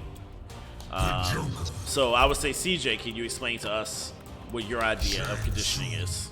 So I think conditioning goes within mind games, stuff like that, Yep. which you were talking about is sort of advanced. That's kind of what shimmying is, also something mind game wise. Yeah, it's a type But of mind game. yeah, but conditioning is just playing with your opponent's head, doing something. Holy People shit. say that only, maybe command grab characters only have conditioning, stuff like that, but everyone has conditioning. Zoning characters have it really, like, it's built into their gameplay. And like Cetrion with rock, Cetrion, with the rock. Scarlet, yeah. Yeah, Scarlet, yeah, all that stuff. You get put into this mindset that, oh, they're gonna do this again. I'm gonna jump. Well, now I died. I lost 50% of my health. That's the entire character of Sagat. That's Cetrion. If Like, oh, let me jump over this rock. Oh, now you get hit with air rock. Oh, You now know? I lost. Now I you lost. just A lose whole 30%. crushing blow. I lost. Senpai Seth says, how do I beat down 2 mash? I'm tired of losing all the time. Well, I talked about that. Actually, that's real in this game. Mashing D2 is real on minus frames in this game. I don't know why. No, it is, actually. I labbed that shit. Like, here's the thing. Like, Frost, she does her blades. I found this out when I was actually trying to lab against Frost as a spinning blades. And I was trying to do reversal quad grab after it. And I had Frost mash D2 after the blades to see, if it was real or not, right? And turns out that her down 1 would get grabbed, but her down 2 does not get grabbed. Yeah. Yeah, it doesn't make sense. Because it covers right? highs. Yeah, Because it covers highs. Exactly. So like it's weird, Like, But it's weird with like down that. 2, that's where shimmying comes in. Because you could just make them with the entire thing, and all of a sudden, Full combo punish. yep. Yep. You backdash on the down 2. If people like to mash down 2 after they move, you do reversal backdash, and that beats it. Okay, shot. I actually did something similar to Yenner when we were in the I don't know what tournament it was. I think it was like the 3-character tourney. Oh, the 3v3. I remember. I played Cetrion first. I won with Cetrion. Then we did the Geras mirror. I was using Infinite Ward, and he was using like Eternal or something. And it was. I remember I walked up to him, walked back up, and then I just ducked, and he just down to there. So yeah. that was a good example of just shimmying at someone out the boots. So conditioning, I can explain that as well, because I feel like as a Jax player, that's literally Jax's entire game plan is conditioning you to block low. So most of the time when you guys hear me say, why is he still blocking low? It's because I've hit him with so many lows. That means that person is unconditionable. But in general, the conditioning is making people play the way you want them to play and not the way that they're trying to play. Yep. So for example, once this loads up, I'll show you guys like a thing that I like to do a lot. So I'll start the match off and I might do forward 2. I might do forward 2 down 4, right? And knock them down. And then I might do forward 2 down 4 again. And then randomly I might just do forward 2 and then forward 2 overhead, right? And the reason why I do it that way is because I knocked them down twice and I know that pisses them off rip. Like you condition them to already be tilted and be like, what the fuck is going on right now? And you start hitting them with the forward 2 meaties, the forward 2, and you get them scared of forward 2. And then once you get them scared of forward 2, that's when you can do stuff like walk up grab. You know what I mean? or walk up forward 2 overhead, or forward 2 gotcha grab, you know, because then, you know, then people get scared of the low. Now you have crazy motherfuckers like Avo and certain other people who will continue to look out for the low. There are some people who will try to resist being conditioned, but in general, you know, you throw out the move that you want people to be scared of over and over and over again, and then from there, that's when you start working on the mix, you know, or the schmix, which is probably the next thing that we're going to get into, is just mix, you know. A good example of Kodal is his 4-2, that super long range sword move. People are super scared of that, and because, like, you know, if they move 1 pixel too early or late, they get hit by it and get full combo, you know, because the range is so crazy on them. What a lot of people do against Kodal is they just sit there and block and wait for you to do it. So I just wave dash up and command grab, and they just let me do it because they're so scared of 4-2. So scared of the forward 2, and I can attest to that. Like, most of the time I'm thinking, oh, he's about the forward 2 right here. Nope, walk up and command grab. And I'm like, fuck! Like, wave dash is good. I could literally just beat in your face in a second and command grab you. It's not real, and that low is minus as fuck. It doesn't matter if it's real or not. That's the point. That's the whole point of conditioning. It doesn't matter if it's fuzzyable, and it doesn't matter if it's real. What matters is if you can fucking react to it. That's what matters. And if you can't, then it doesn't matter if it's real or not. Well, dun dun dun. Facts. I mean, can we all agree with that? Is that an agreeable thing about conditioning? Well, I just think conditioning is being scared of how many options that there are, because it's kind of the same thing where people are like, oh, Sub-Zero is not reactable. Well, the thing is, I can react to Sub-Zero's overhead, but I have to deal with the low. I have to deal with strike throw. I have to deal with him shimmying my shit. I have to deal with all these things. So there's so many things going on in the game that maybe I can't block this overhead. Yeah. But it's just being scared about someone's options. Chat, did you get hit? Did you get hit, chat? Did you get command grab? Did you get hit? Tell me you got hit. I know y'all got hit. And that's why you didn't ever fall for this. Yo, but you did fall for it. You got lucky and didn't wake up mash one time. You literally woke up mash and I punished you for it multiple times. And you finally guessed right at the very end of the match. You were literally getting rolled. Like, come on, man. Anyway, moving on. Point being, conditioning is so let's summarize conditioning, and let's summarize everything that we've learned, because I feel like one thing is leading into another, and now we're starting to kind of like hash over similar topics. Basically, know your frame data. Learn your frame traps in your jails. Once you learn your frame traps in your jails and your ranges and everything, then you can start to play mind games with your opponent. Mind games as in, am I gonna dash up command grab? Am I gonna dash up punch? Am I going to forward do this? Am I going to do that? You know, like, that's when you can start playing games with your opponent. You know what I mean? And I would say, is there any other thing that we can say to summarize up, you know, everything that we talked about so far? And is there any other part? Well, we haven't really talked about neutral and footsies yet, have we? I mean, we kind of have here and there. Neutrals and footsies just revolves around basic shimmies. Honestly, you just want to. Everyone has a different way of. No, what's y'all way of explaining it? Because mine is probably really weird. Well, like I said, you know, neutral and footsies is kind of making people whiff using movement to your advantage. Mm-hmm. Yeah. My overall goal is to make you press. Mm-hmm.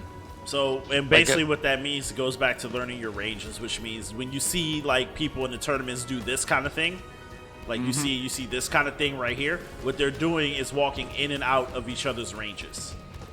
So it's kind of like a fencing match, if that makes any sense. Like where you see fencers where they like are moving into each other's range, and then boom, one decides to strike, and then, you know, if you're ready for it, you block it, and then you take your turn and blah blah blah. But it's all about, so when we say like, oh, he needs to reset neutral here, it's basically like you reset neutral where neither person has an advantage, where they both can touch each other. You see people doing a lot of this. You know, a lot of this, a lot of this, a lot of this, and then someone makes a move. That's essentially footsies. You know, and we actually have a game. 1 second, chat. We actually have a game called Footsies. I'm gonna actually pull it up real quick. A game. I think neutral is very like broad. Like footsies is a part of neutral, but a lot of people don't. A lot of people don't understand. They could understand neutral, but they can't understand footsies. Which, that's what neutral is. Yes. Is, it goes within conditioning someone, because the whole point is to make someone overextend, press something, jump, whatever, and then all of a sudden, we're out of neutral, and it's my turn, because you decided to jump and you decided to do something stupid, yeah, the whole point in neutral is to get someone to do something instead of them getting you to do something. Yep.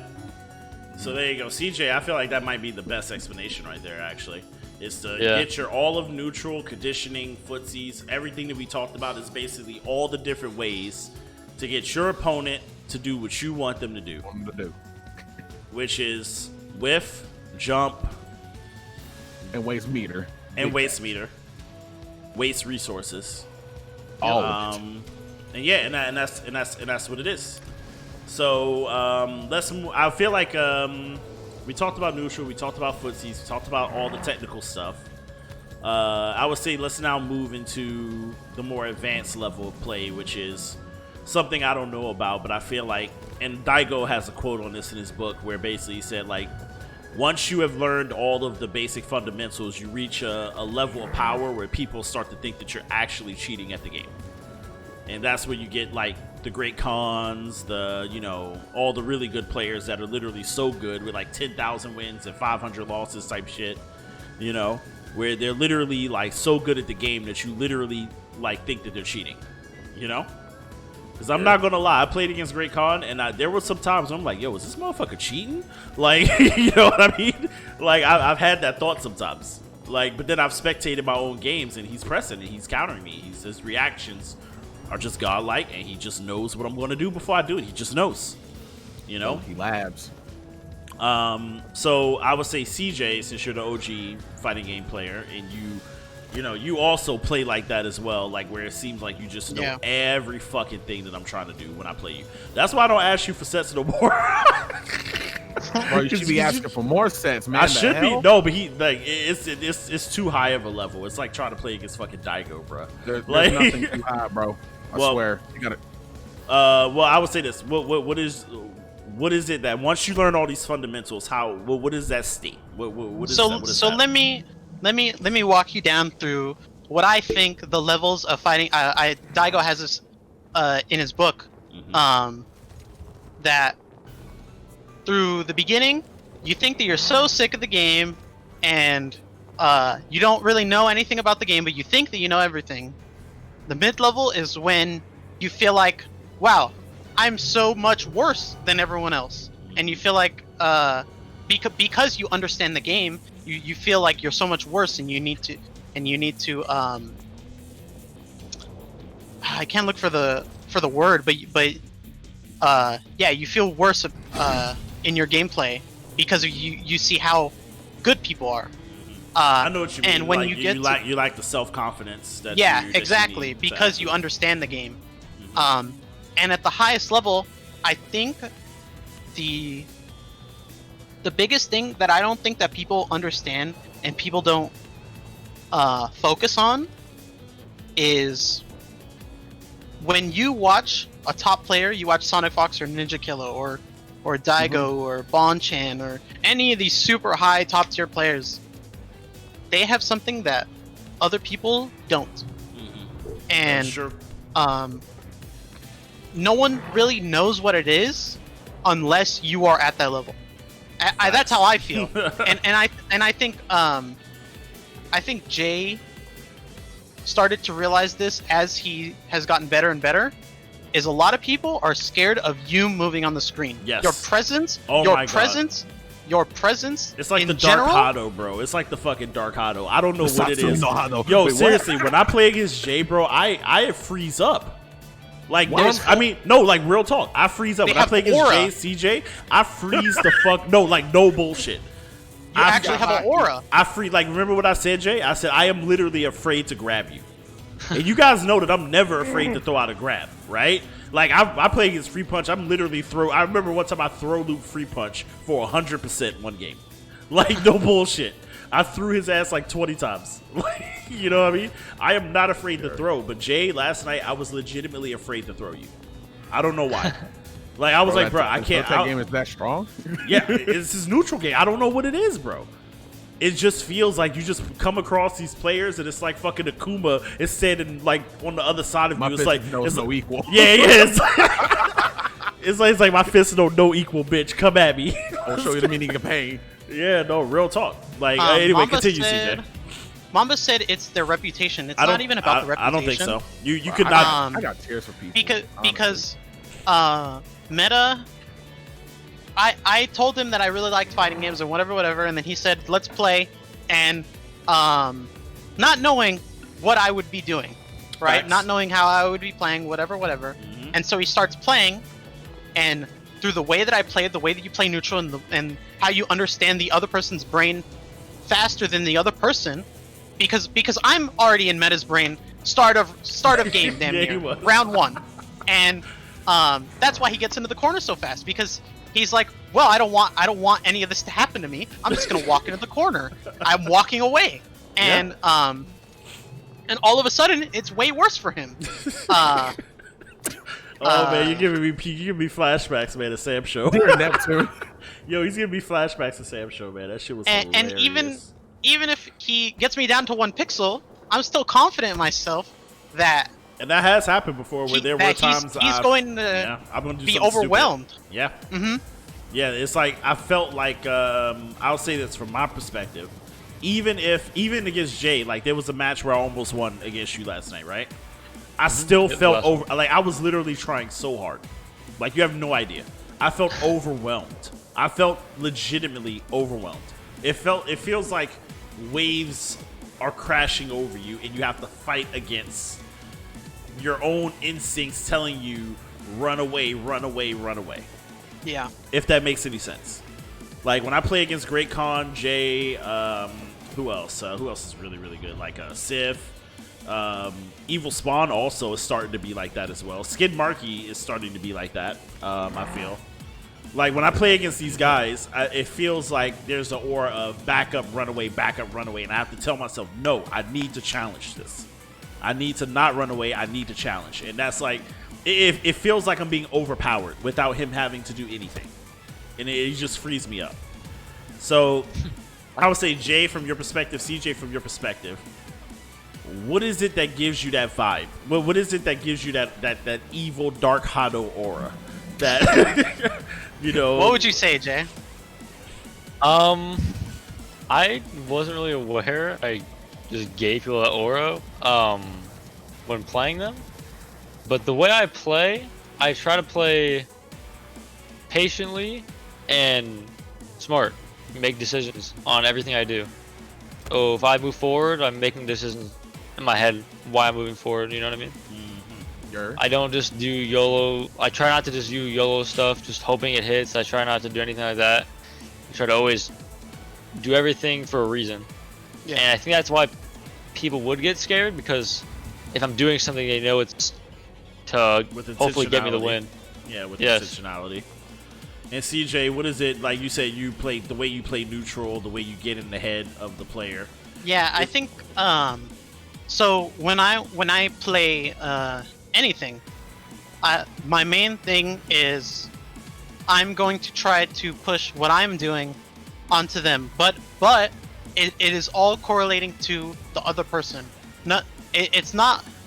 I talked to Meta about this a long time ago, and he didn't realize it at the time how important it was, because it was so advanced that I don't think that you understood what I was talking about. Yeah, I didn't. I didn't understand anything you or Jay were talking about back then, honestly. Like, real talk. You know, I had no idea. So I would tell you to worry more about the person and less about what you're doing. Because if you're worrying about your opponent and worrying about what their game plan is and what they're trying to do, and you are shutting it down, that's what gives you that aura, and that's what makes you feel like, fuck, I can't do anything. What do I do? Because I felt like this even against people that are the same skill level as me. It's like, man, what do I do? Like sometimes you just have those rounds where you just get absolutely destroyed and there's nothing that you could do, and you're like, man, I can't do anything. And that's just So you basically, keeping track of everything. So basically, knowing all of that basic fundamental stuff, once you get that out of the way, basically playing with intentionality. That seems to be the common denominator. Yeah. Is playing with intentionality, like Jay said. Like, with every movement has intention. Every movement, every button press, every decision, is intentional. There is no mashing. There is no accident. There is no. Basically, everything is intentional. Everything has a reason. Like Jay said. Yeah. Jay, I feel like he put it very perfectly as well. Like, everything I do is for a reason. If I'm dashing up with you, it's for a reason. If I'm doing this, it's for a reason. And CJ goes even further by saying, play the opponent and not the game and not your character. Because if you add intentionality into that, and then you start to recognize, like, I guess, certain player types in the player that you're playing, you know, you can read them a lot easier. And then you can start playing with intentionality, like, okay, I know he's going to do this. I'm going to dash up and do this, and I'm going to dash up and do that, and then I'm going to anti-air him here, and then I'm going to be ready for this, and then I'm going to be ready for that, and I'm going to do this, and I'm going to do that. You know, and that actually makes sense because Jay always anti-airs me, you know? And I'm always trying to wonder, like, how does he know I'm going to jump there? But that's the intentionality. Like, he's looking for it, you know? Yeah. Another thing I'll say is, and this takes just a lot of experience, I think, in the specific game that you're in, and also just understanding fundamentals, but looking for every possible thing they could do. Knowing every single possible, like looking at their meter when someone's waking up when I have Oki, looking at every single possible thing they do, so they can up 2, they can up 3 me, they can wake up buttons, they can wake up neutral, they can wake up block, and looking at their health bar. Well, he's super low, so why would he take the risk on ducking? I'm gonna do a mid. You know, that's how I make my reads as well. Is I look at the risk reward and see, are they really gonna take this risk when they don't need to? Even though if they're wrong, they lose this much health, and if they're right, they lose this much health. You know what I mean? I look at that too for reads and for everything I'm doing. Do I need to approach when I have 80% life lead, or can I just stay away? You know what I mean? Things like that. Nice. Everything for a reason. And it all comes down to decision making. Got it. Good decision making. All right, so in closing, is there anything CJ and Jay want to say? We're going to open it up to questions as well. I was going to say also, a lot of people are going to be like, oh, well, these people are thinking at the speed of sound. But that's not the case. That's not the case at all. I feel like what the main thing that you need to do to get to your intention, like to get to, oh, I want to make him whiff, I want to do this, I want to make him jump, whatever. If I want to do that, I can't just think about it like that. It's not at the speed of sound. It's me slowing down what's going on, whether that's throwing projectiles, maybe walking back and forward, you know, thinking about what's going on, the meter, and because when you're in neutral, that gives you a time to look at their meter. If you knock them down, that gives you a time to look at their meter, the time, the health, whatever's on screen. If you get a hit, if you are in neutral, there's a lot of times and a lot of situations where I have enough time to look at my meter, look at my health and the time and everything, and not worry about not worry about getting hit, not worry about, oh, my intentions didn't matter because everything was going on too fast.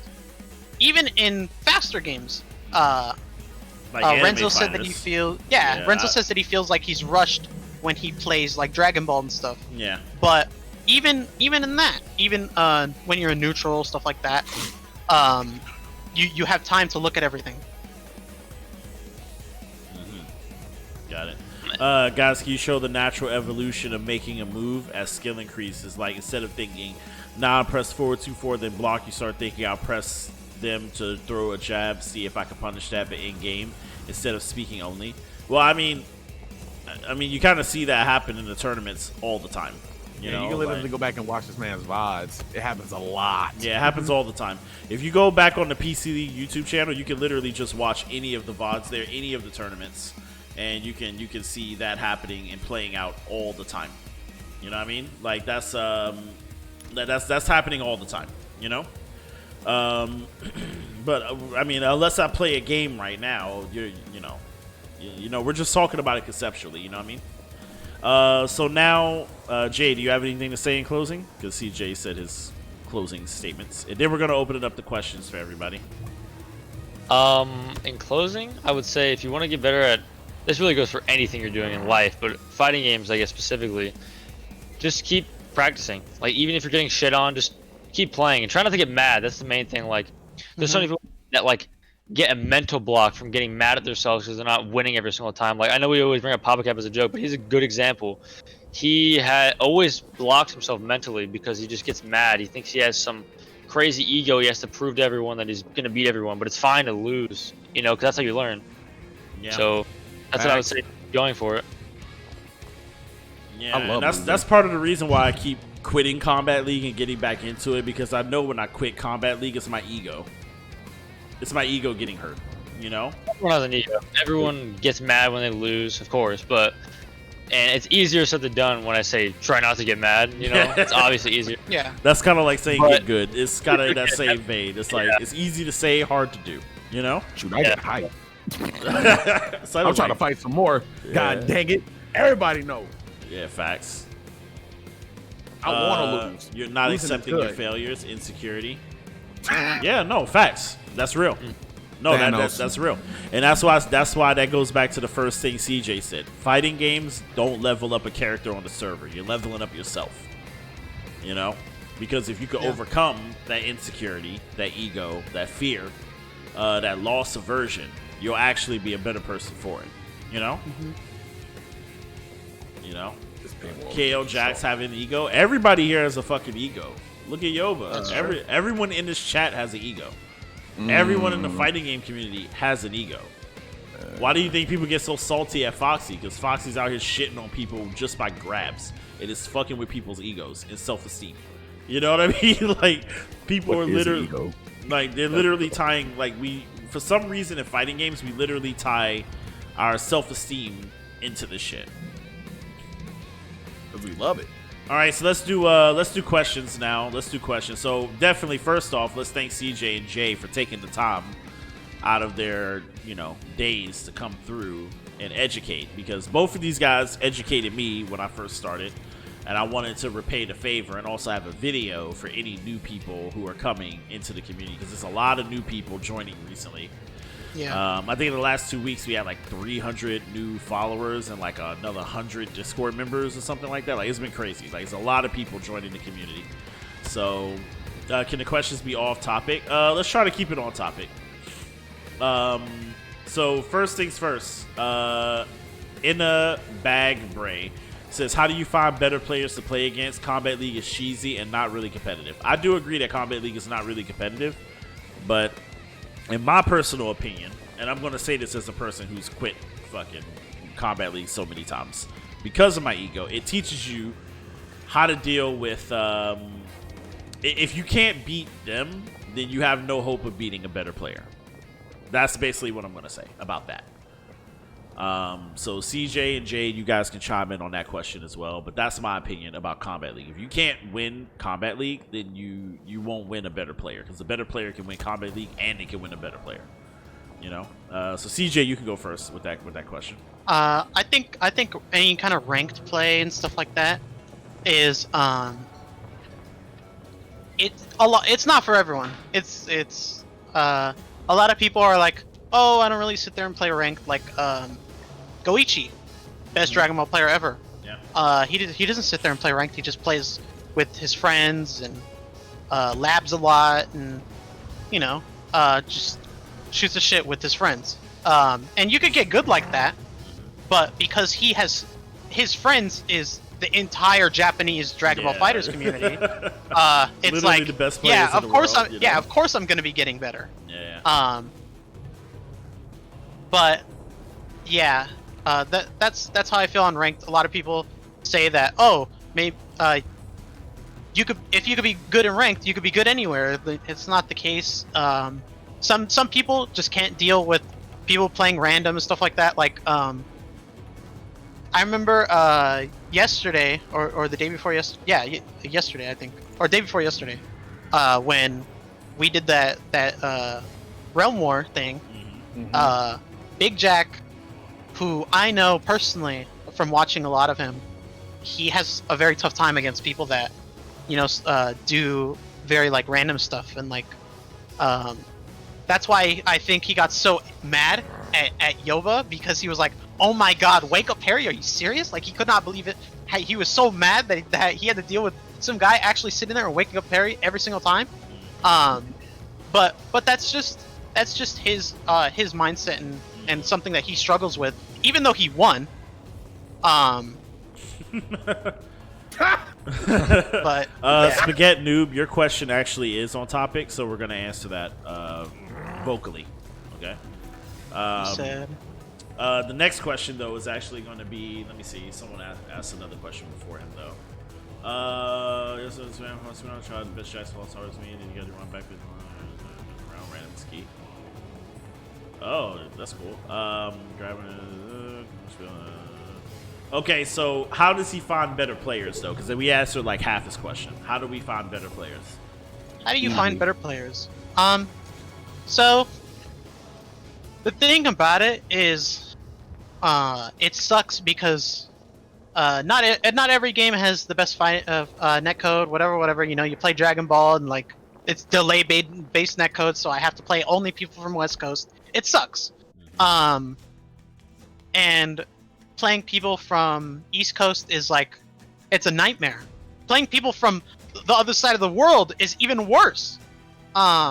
So I think even though Street Fighter doesn't have the best rollback netcode, it's still rollback, and it's still I could still play. Same thing with Mortal Kombat is the netcode isn't perfect, but I could still play with you. So you guys are blessed by having a good netcode, so you could play with whoever you want if you really if you really wanted to. But there's a lot of people. There's a lot of servers with us. You know, we have the boys server where we're, you know, top 1, 2, 3 PC NA, easy, and they're all in there, and we're all sitting there talking to each other, always, you know, talking shit to each other, whatever, you know. And in Meta's Discord, we're there too, and the EU people are there too.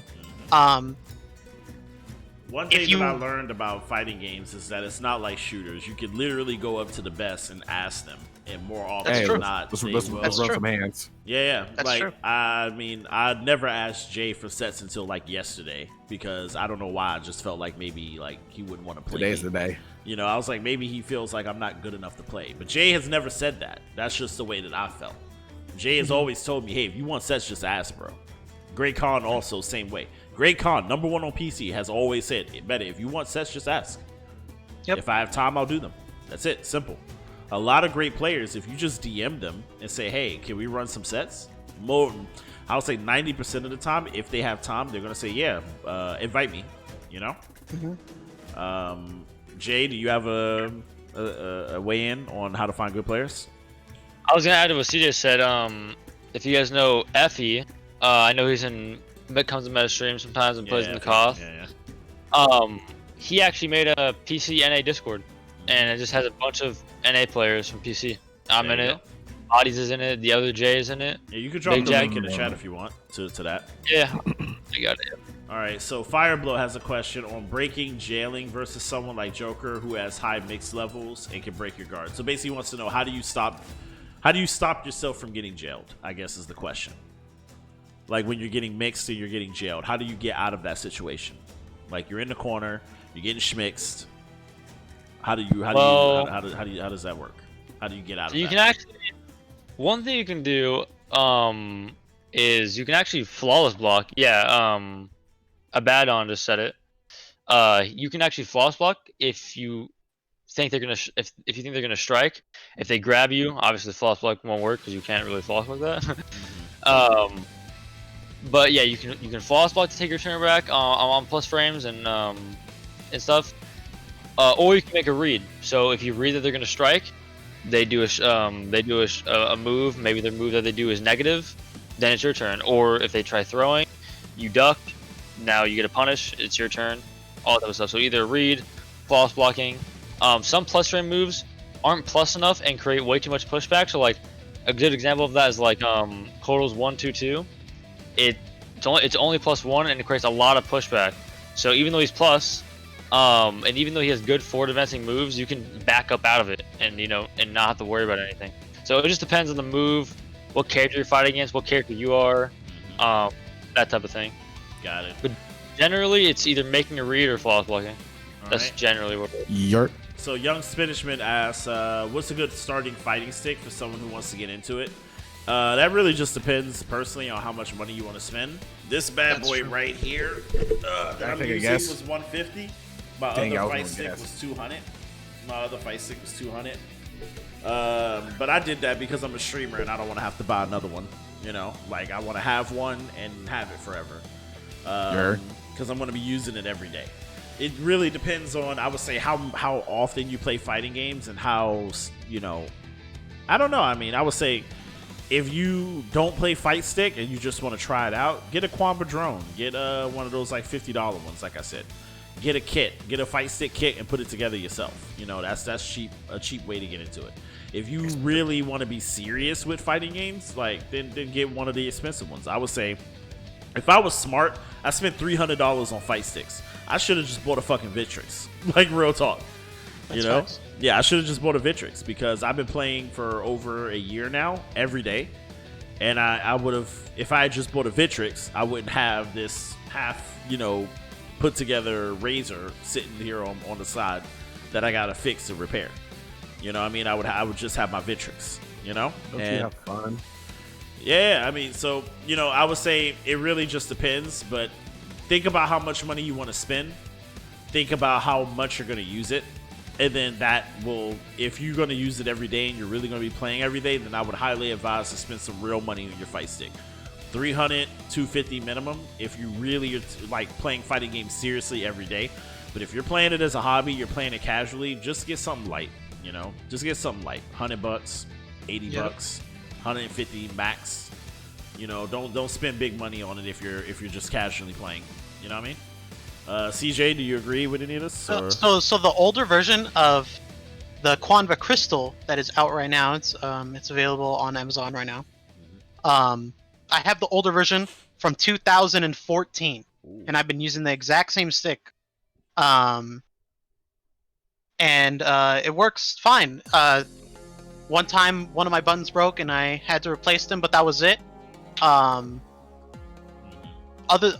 It's been working fine. I have the same joystick. I never replaced it. I have the almost all the same buttons. It's the exact same stick since when I got it for my birthday, since when I was like 14.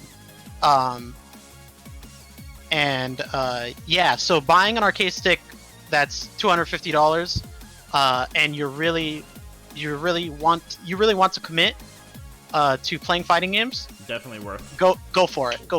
Yeah, I definitely think so. worth. I can attest to that. I wanted to get the Kombat Dragon or one of those $300 fight sticks, but I cheaped out and got the Razor, which was $200. Which once I finally opened it up a year later, I realized I was drastically overcharged for that shit because everything was soldered down, glued down. I was fucking so pissed off because the whole point of a fight stick is that you can repair it. You know what I mean? You should be able to repair it if something goes down. And like that, they made it impossible to repair. So I really felt like I got gypped. And I felt like, man, I really should have just spent the extra $100 and got the better fight stick that I knew I could take apart instead of being cheap and going for the cheap option. You always pay when you go for the cheap option with things like that, if you're playing seriously. So like I said, me and CJ are saying the same thing. If you're committing to fighting games, you're playing fighting games every day, you're serious, buy an expensive fight stick. a nice one, and make sure that you, and I would even go any further and say, make sure that it's easy to open up. Make sure that all the parts can be replaced easily. Okay? That's very important. Caviar Zadi says, how do you deal with the unpredictable playstyle? You just play. So, a lot of people think that things are unpredictable, like you call someone random. We keep bringing him up, PapaCap 48. A lot of people say, oh, he's random, he does whatever, he'll random jump. You know, you move 2 pixels on the screen and he jumps, and he's gonna. But the thing about it is, people look like they're unpredictable because you don't know what they're doing. But when you look at it, if they are put in the same situation, they will do the exact same thing every single time. It's like that 100% of the time when you are playing against people in ranked, whatever. It's just you need to adapt to what they are doing because they're going to keep doing it. They're going to keep doing the exact same thing that you think is random over and over again until you deal with it. And then as soon as those people lose to that, lose to you figuring out what they're doing, it's like, this guy's stupid, I know what he's doing, and you figure out that, it's over for them. They lost. And it's like that 100% of the time. Like I could say, oh, this person's random. Whenever Jay does dash up command grab or forward 2-4, it's random, but it's not, because everyone has their own. Everyone will eventually start to flowchart something. Everyone does. I do it. You do it. Yep, Jay does it. Even the best players in the world do it. Oh, Daigo did it. Daigo did it during the Capcom Cup finals. It's flowcharted the fuck out of Fudo, man. It's something that you can avoid mentally unless you are constantly paying attention at all times. So if you're winning, sometimes you'll slip up and it'll happen to you. That happens a lot. Yeah, extremely human, you know? Yeah, the Dark Shadow fades eventually. Yep. Explain Akuma. What? So Yoba has a question. Thank you. Yoba has a question. How the fuck are you able to neutral duck on wake up? Is it only reactions? I read that and I don't know if he's like, I don't really fully understand. If he's like, neutral ducking a wake up is basically you're just making a hard read. You think they're gonna throw out some high or they're gonna throw out a grab. That's a lot of the reasons why people will wake up neutral duck. It's not something that takes execution, because he said, how do you do it? Doesn't really take execution because you just hold down, but you're basically just doing it just on a hard read. That's literally it. You really think they're gonna grab. You know, you don't want to go for the take. You really think they're gonna grab, or you really think they're gonna do a high, so you duck. That's literally what it is. Yep. Ripper says, I actually asked Raycon a week ago if he'd be down for some sets, and the sets with him was super dope. He gave you really good tips afterwards on what you need to work on. It was a blast. Yeah, see, there you go. You know, you don't need to be the best player in the world to play with the best players in the world. I'm pretty sure right now, if I wanted to, that's true, I could go into Justin Wong's stream and say, hey, can I get some sets in fucking Tatsunoko versus Capcom or whatever? And he'd be like, sure, dude, boot it up. Let's go. You know, I'm pretty sure he'd be willing to do that. Like, who else? Like, I've had that situation happen with Avert as well. You guys know Avert. Like, I wasn't even that good at the game at the time, and I just asked Avert, hey, you want some sets, bro? And he whooped my ass with Scorpion. He told me what I was doing wrong, and he told me how to fix it and everything. You know what I mean? So yeah, that's definitely a thing. I feel like the PC MK community is like definitely like that too. Like, I've never really ran into anyone on PC MK that was really good and I wanted to add to play matches later, and they like declined me. I've never really run into anyone like that that's on PC. It's really nice. So if you're on PC MK, definitely add people, join discords for it, message them for sure. Especially in the Just Meta Discord, there's so many people looking for games all the time. So I threw the link in there if you guys wanted it. But yeah, there's always people looking for games literally around the clock. So, in the bag Bray says, what are some tips to increase movement speed? I see pros moving so fast and I can't get it down. Well, if you're talking about Mortal Kombat specifically, that's the wave dash that we were talking about. So maybe this might be a good time to get into that. And the wave dash has only been in 2 MKs though. It wasn't really in Um, MKX. there's some games with wave dash. Tekken has a wave dash. I know Tekken has it. Tekken has it for real, for real. Yeah, their wave dash is hard as fuck, man. I practiced that shit for 8 hours. I still didn't have it down. Forward, and they have 2 different ways of doing the forward dash and the back dash in Tekken as well. But Mortal Kombat wave dash and forward and back are essentially the same. Basically, what you do, and I'm gonna do it slow first. You do forward, forward, block, forward, block, forward, block, forward, block, forward, block, forward, block, forward, block. You know, onward. So It's essentially a dash block. something like that. It's a little bit hard to execute on controller though. People on pad or or who actually play mouse and keyboard, that is actually really. I don't know. How does it feel on pad? Because I know on keyboard and mouse, it's easy. Well, on Fight Stick, I feel like it's not too difficult. It's not too difficult. Yeah, but On controller, I felt like On it was. stick, it's way weird compared to controller. On controller, I could do it 100% flawlessly, but on stick, I feel like I had to practice it a lot. Yeah. But maybe it's because of the how the traction of the buttons, and you just do it. Yeah. We never answered Spaghetti Noob. He thought we said, did we? Yeah, we No, I don't, answered this I don't question. think so. what was his question? This question He was, said, all right, I was wanting to- punishing get-ups. Yeah, oh, wait, punishing we never get-ups. did Yeah, answer that, actually. Jay, Yeah, we never Jay answered did that. it. No, but Jay did did answer that, actually. Jade, did you answer that? I covered it a bit.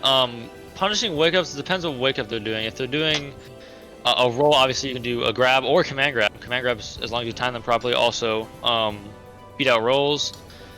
You can also punish rolls as well, as long as you're like just with the normal, just normal buttons. As long as your timing's good. Up threes are all invincible, so you can't interrupt them, but you can actually flawless block pretty much every up three. Like there's a few that you can't really do it. Like Kung Lao's is like multiple hits, you can't really flawless block that. But most up threes you can flawless block, and a lot of up threes are actually punishable on block.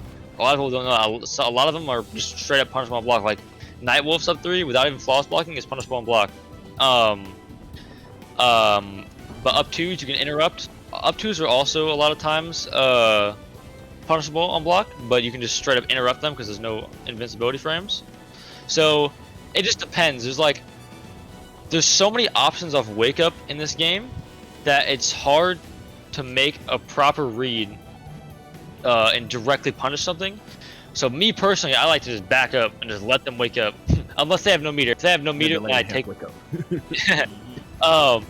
But yeah, like if they have no meter, then I'll take advantage of Oki and I'll take advantage of the strike throw mind game. But if they have any type of meter to wake up, I usually just let them do it because there's no. I almost don't want to guess.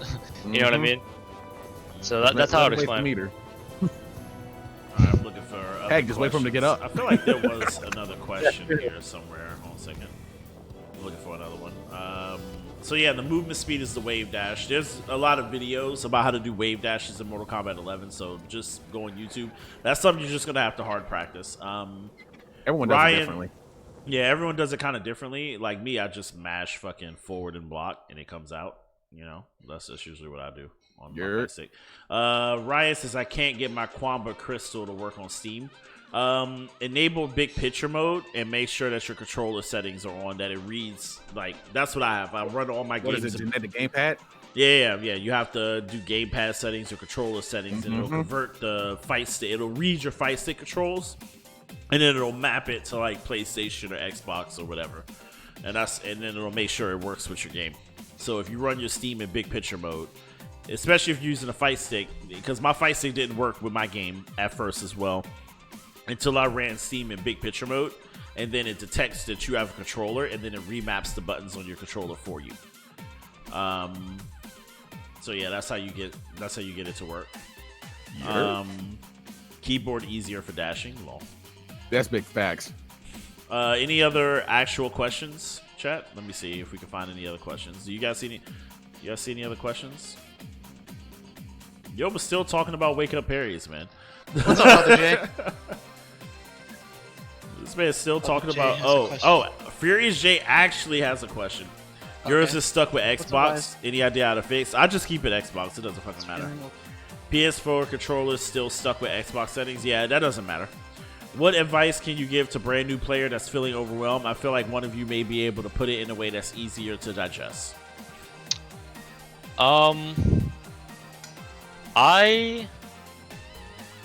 If I'm a new player, how I got into the game personally was just playing. I would just get in. I wasn't worried about frame data necessarily. I wasn't even worried about what character I was playing. I was just playing to play.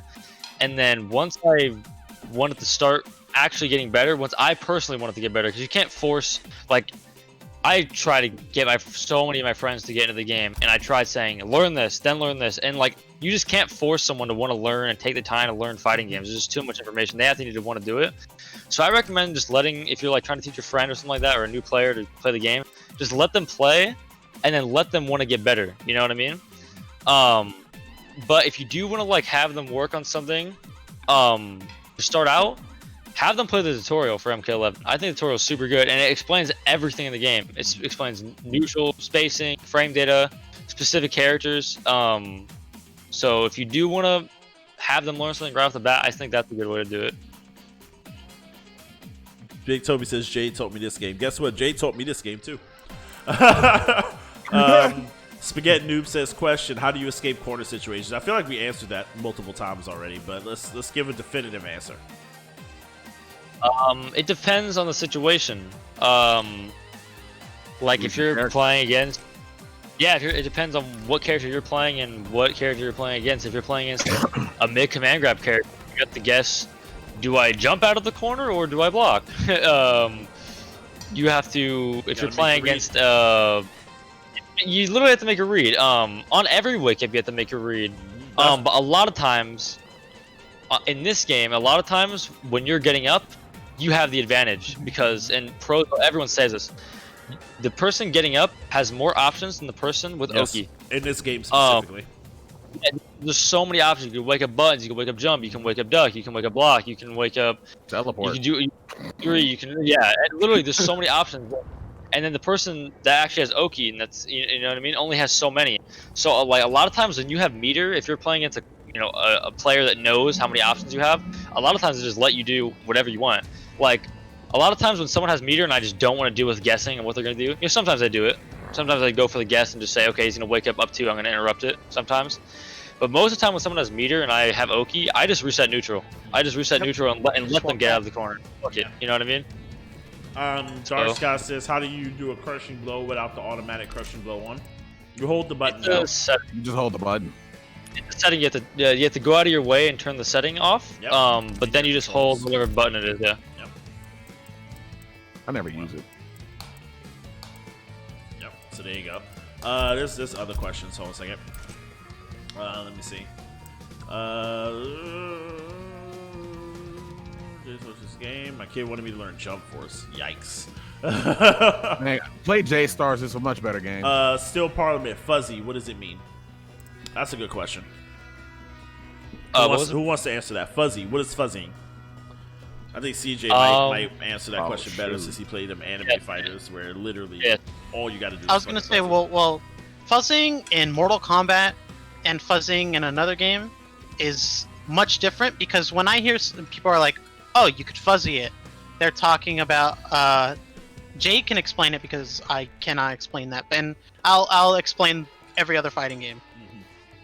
Go ahead, Jay. So fuzzing, how I would explain fuzzing for MK11 specifically is being able to cover multiple options. So a good example of this is Garrus's 111. It ends in an overhead, but he also has sand trap in all of his variations, and that's a low. So what people will do is 1-1 sand trap, and it'll mix you up.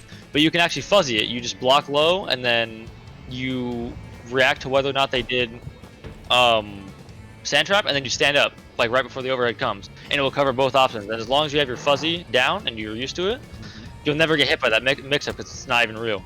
There you go. So that's how I would describe it, being able to cover multiple options. And how would you describe it overall, CJ? Like the overall concept So, of in other fighting games, because that's Mortal Kombat specifically, at least from what I've heard, when people talk about fuzzy, they're talking about something that people call a guard break, and it's usually height dependent. So let's say a character like Sagat, he's tall as hell, he's 7'5", and and you can't. And if he blocks a jump in, right? If you do another jump in into light kick, which is like something really fast, because the game still considers him standing, he will get overheaded. Yep. He would get instant overheaded. Basically, if you if they jump in on you and then you crouch after, but like if you try to do a crouch after, but then they do an immediate like back jump, light punch or back jump light kick, it still treats him as standing for that. In the frames in the like the frames of him crouching, he's still treated as standing until he's fully crouching and he gets hit with the overhead, gets opened up. That's how it is in every other game other than Mortal Kombat. When I heard them explain what a fuzzy was, I was like, oh, that's way different. Same thing with when people said auto shimmy. I didn't know what the hell that was, because I just knew what shimmying was. I didn't know what an auto shimmy was, but yeah, just different game. Let's see. Troll question. Hold the last button combo. Any other questions? Big Toby, how do I get good at this game? Well, we explained all that. All right, so it seems like we have reached the end of the questions, unless anyone else has like an actual real question. But yeah. Do you guys have questions? Me? Do I have a question? Do you have a question, Saito? Oh no, I just go to school. No, I think I have a question. I would say, what's the best way? And I think this could be this is something that could definitely apply to everyone here watching. What's the best way to practice? Because practicing is important, you know. Like a lot of people think that practicing is going in and practicing combos or you know whatever. But like, what's the correct way to practice? For me personally, this is how I learned the game. This is how I still learn the game because you know you're always getting better. Playing the game, just going on a line, playing the game, having fun, and then when you lose at something, or even when you don't lose, when you have trouble with something, you replicate what you had trouble with or what you lost to in the lab, and you try to find out all the answers. Then once you realize, okay, this is what he was doing, this is why he was doing it more than likely, this is how I get around it, here are the multiple options he can do, this is what I can do. Now I'm going to go back in and play. Or if you're having trouble with a specific character, like when Upgrader first came out, I was having so much trouble with it. I had a friend, Renzo, that played main Upgraded, and I just did a bunch of matches with him. And it's fun because I feel like going on Combat League isn't the best way to learn. Like, it's good to see, like, Combat League is good to see new things that you didn't know about, and it's like the first time you lab something, you know what I mean? But actually learning how to like play against other characters and whatnot, and how to like actually play matchups is good to do with your friends. So like, if anyone ever wants to get a good Kodal experience, you play me or the Grey Khan or something that has like a lot of matches with Kodal, or if you wanted to play, you know, good against Upgraded, you play Jackie player, you know, things like that. That's how I would get better at the game overall. And CJ, what about you? What do you feel like is the best way to I pretty much agree everything that Jay said. What I would say is things like, you know, certain situations, like gaps and stuff like that. I think bringing it together with, oh, I could do this cool combo. It'll or stuff like that. It'll give you more incentive to do something that would be boring. So, let's say I lab a block string. Well, if he gets hit in the middle of this block string, I get this really cool looking combo, or stuff like that. It just giving yourself something to do while you're labbing something boring. Yeah. Make it interesting for yourself. Don't just lab it because you have to lab. If you feel like you have to lab, then you're not having fun. Yeah. Yeah, and the whole point is to have fun, and that's it. I agree with that as well. I would say, you know, we take fighting games pretty seriously here, but at the same time, I did say something earlier that I feel like should be said again. All of this that we're talking about is to get fighting games are unique in this way, that you kind of have to do all of this training a little bit to get to the point where you're able to have fun, you know? Mm-hmm. But you have to remember that it needs to be fun. So I would say for me, training, I made it fun by including the community into it, you know, doing what I call the anime training arc. Yeah, you know, we call it the anime, the hyperbolic time chamber. We made it fun. I made it when they added the custom get up and reversal options to Mortal Kombat. I feel like that definitely made labbing a lot more fun, because now I can say, oh, well, if he does this and then I do this and this, then I get this and then I get that, and oh wow, that's crazy. You know, like then it kind of became more like, what else can I come up with? What else did I not know about this game? You know, and it became more fun to actually go into the lab.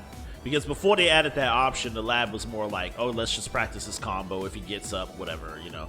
Like, it didn't really have a lot of the options that it has right now. You know what I mean? So I would say I agree with everything that they're saying, but I would say even if you're in the process of getting good is where you start to have fun in fighting games, but the process of getting good can be fun as well. So I agree with Jay said, where playing with your friends, trying out things, you know, not necessarily trying to win. Playing with your friends, I feel like, is the safest space in fighting games, in my opinion.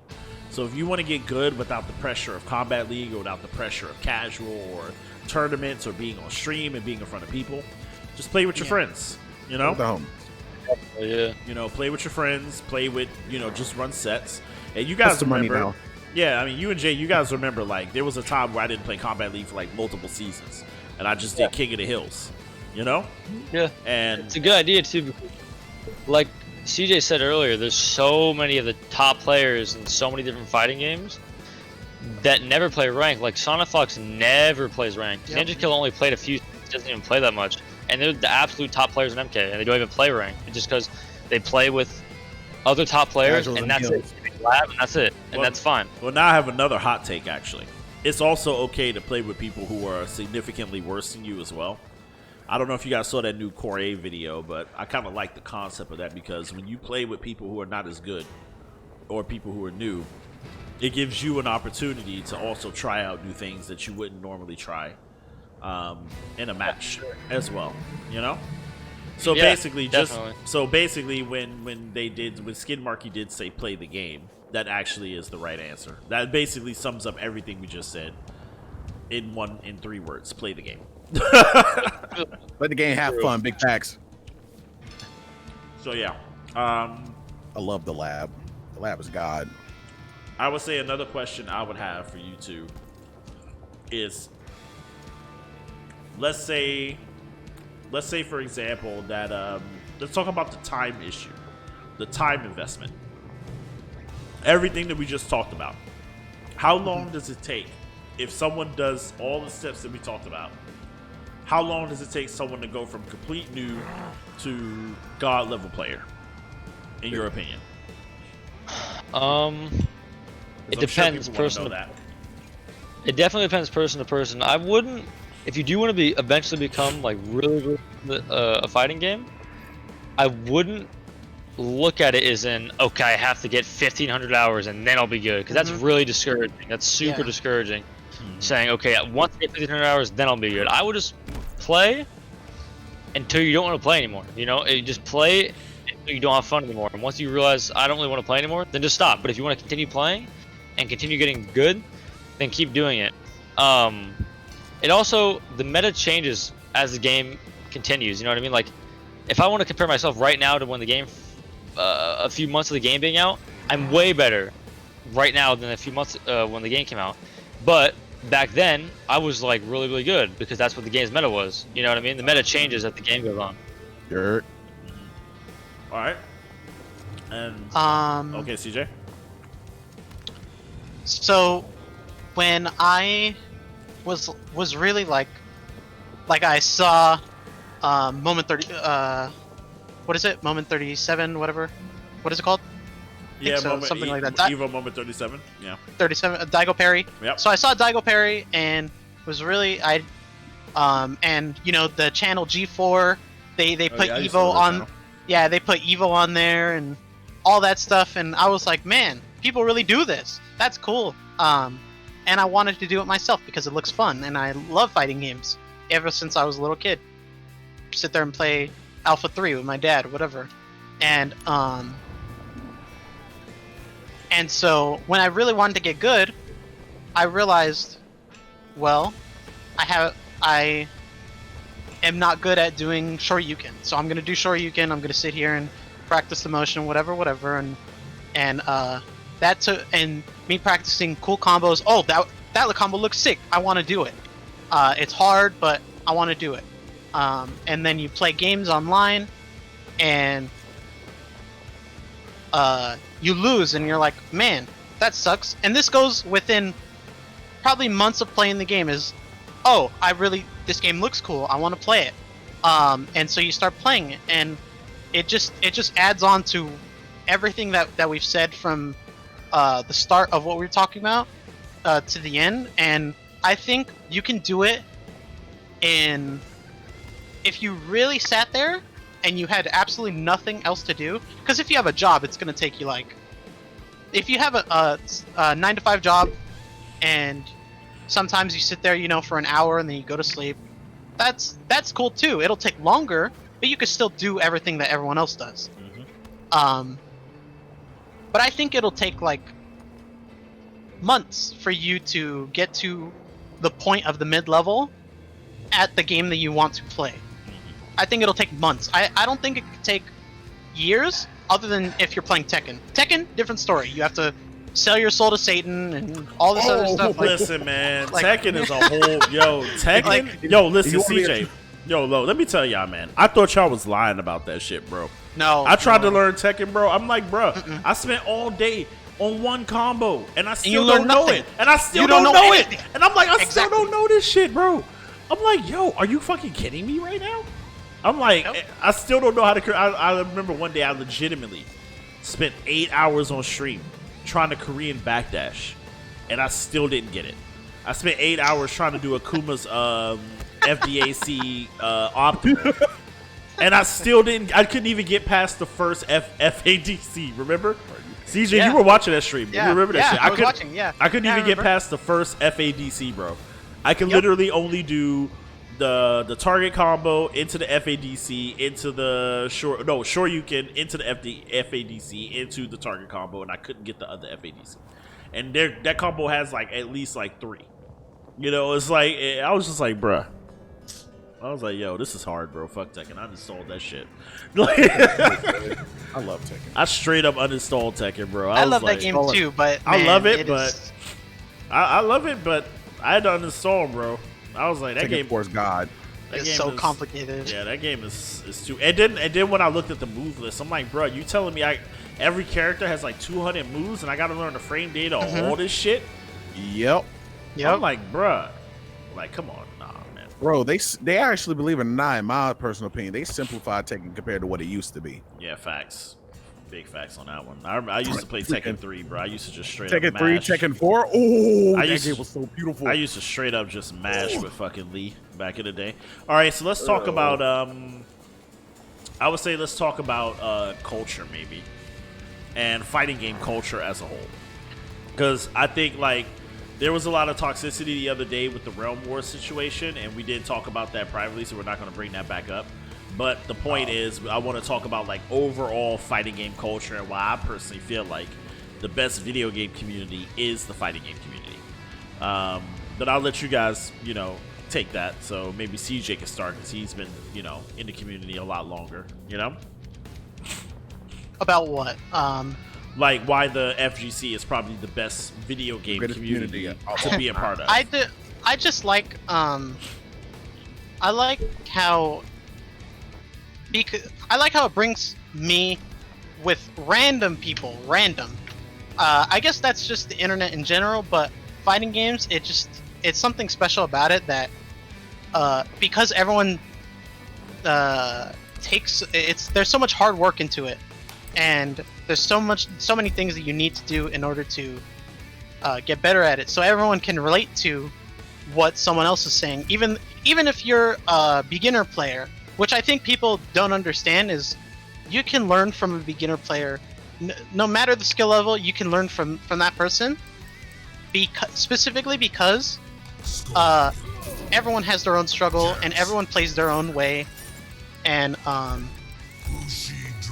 think that's cool that everyone has a different background, but we all come together, and everyone's so nice. Like fighting games is just it's sick because everyone is so nice. Everyone just like sure people shit talk and people do all this stuff to each other, and but that is that's a part of the fun in it, I think. But you don't have to shit talk, but yeah, a lot of fighting games is just I work really hard, you work really hard, and that's our relation, and you build friendship off of that. That's why fighting games are sick. All right, so Jay, your take on why the FGC is best community, and then Saito, I'm gonna have you answer this question as well. Wait, what? I agree with CJ on what he said about bringing people together. How like the internet kind of does that in general, but I met so many people from picking up MK. I met you, the whole stream, Renzo, CJ, Bodies. The list goes on. Like I met so many people I talk to like pretty much every day because of picking up MK11 and getting into it. But I like how in fighting games it could get toxic, but I noticed that in fighting games more often than not, it's the shit talking stays in game more often than not. Sometimes it goes out, obviously, just because that's people take everything too far. But I feel like in the FGC, it's usually just in game. Like you're trash at MK, that's what he's saying, or you're bad at this character, right? He's not like making fun of your family or something, something crazy like that. Yeah. Like other games, like some shooters, like they'll go crazy on you, like because you played bad or something. They'll wish like death upon you because you did bad on a play. It's just, okay, sorry. True. Yeah, so that's pretty. All right, so Saito, what's your take on this?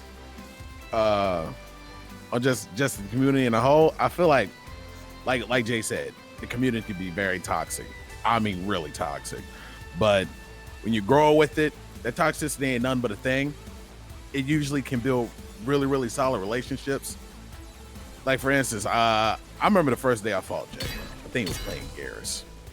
I got fucked up. Okay, I got messed up. I don't think he even remember it. I joined a random Discord. Everyone was cool in there. I thought everybody was just gonna be like, mean as hell, because that's how when I came over to the PC community, I thought everyone was just about to be mean as hell, but it wasn't the case. So I feel like it builds bonds compared to all the communities. Like League of Legends, there's no bonding over there. You're hot garbage. Get out of my lobby. Yeah, facts. You don't belong here. Well, I'll say this because CJ, you have witnessed a lot of toxicity on my channel through the Siege life, so I have a witness, chat. Like there have been times where in other fighting games, like Overwatch, perfect example, I had a team. This was before I was streaming. In Overwatch, I had a team, and we were trying to we all reached master, and then basically the DPS man. I was the solo healer on the team. This is years before 222 was a thing. I was the solo healer, and basically the whole team thought that they were such badasses. Because they were getting all the kills and doing all the work, but what they failed to realize is that I was the one keeping them alive. I made it possible. It's like without a healer, none of what they were doing was possible. So, and that's the same issue I had in Siege as well, that in team games in general, when you play support, people are especially toxic to the ones who actually help them achieve the goal, if that makes any sense. And that's part of the reason why CJ was watching me play a lot of those shooters, and he's like, bro, that shit's whack, just come play fighters, right? And basically, when I finally caved and said, you know what, I'm done with Siege, and the reason why I started getting really done with Siege is because I started playing competitive, with the team and everything, and we were winning tournaments, and the more tournaments we won, the more toxic my team leader became towards me specifically. Because I wasn't getting any kills, but I was planting the bomb, I was opening up the walls, I was giving the info, I was covering him. I was basically trading. I was basically putting down the bomb, getting a kill, trading, which is very important in Siege because if I put down the bomb and I trade, I basically secure the round. That's basically the round is locked in because now all the rest of my team needs to do is just hold the bomb. You know what I mean? or hold the site or whatever. So, like, even if I just trade or whatever, like, I think trading is still. I felt like as a support player, it was really valuable. I talked to a lot of pro players, and they did say that the way that I played was very valuable. But there was so much toxicity in the team that I was playing on because I wasn't getting kills. I didn't have the 3 KD like they did, that they basically kicked me off the team, you know? And from what I remember, since then they haven't won a game. But that's when I basically said, you know what, fuck this shit. I said, you know what, fuck Siege. I'm done. I'm done with all the toxicity. I'm done with people telling me that I'm trash because I prefer to play support in a team game. Like, I genuinely enjoyed playing support in shooters, but nobody respected it, and nobody, I felt like nobody wanted to play it. No one wanted to play support, and when people did want to play support, all they did was be extremely toxic against support players. So when I came to fighting games, and CJ basically explained to me, he said, listen, in fighting games, you're on your own. It's on you to get better. You can't blame anything else but yourself. And it took me a long time to accept that. It took me, I would say, about 6 to 8 months to start really, truly accepting that, okay, in fighting games, it ain't the game, it ain't you, it ain't this, but it's me. But the reason why I love the FGC so much is because I feel like my hand was kind of held that entire way through. There was never a point at which someone came in my stream and said, you're trash, stop playing Jax, you're garbage. No one's ever done that in the FGC. If anything, Jay, who has all right to call me garbage, or CJ, who has all right to fucking call me garbage, has never done that, ever. You know? And if I ever ask for sets, like I said before, they've always given it. They whoop my ass and they tell me why I got whooped. You know?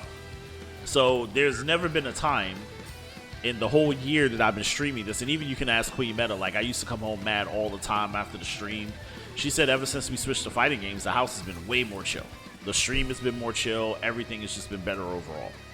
You know, and that's the reason why I personally prefer the FGC over all other fighting game communities, because I don't know what it is about other fighting game communities or not fighting game, other video game communities, but it feels as if the ego is so strong in those games, and because fighting games break down the ego, that might be what it is. Maybe it's because fighting games break down ego.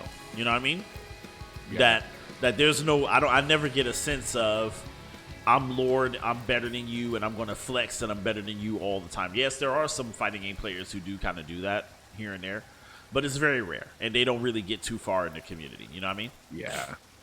Well, some of them that do that, Hold on a second. Pulse just hit us with the 38 viewer rate. Yo, Pulse, love your gameplay, my dude. Is this the same Pulse from NLBC? Is that the Pulse that we're talking about?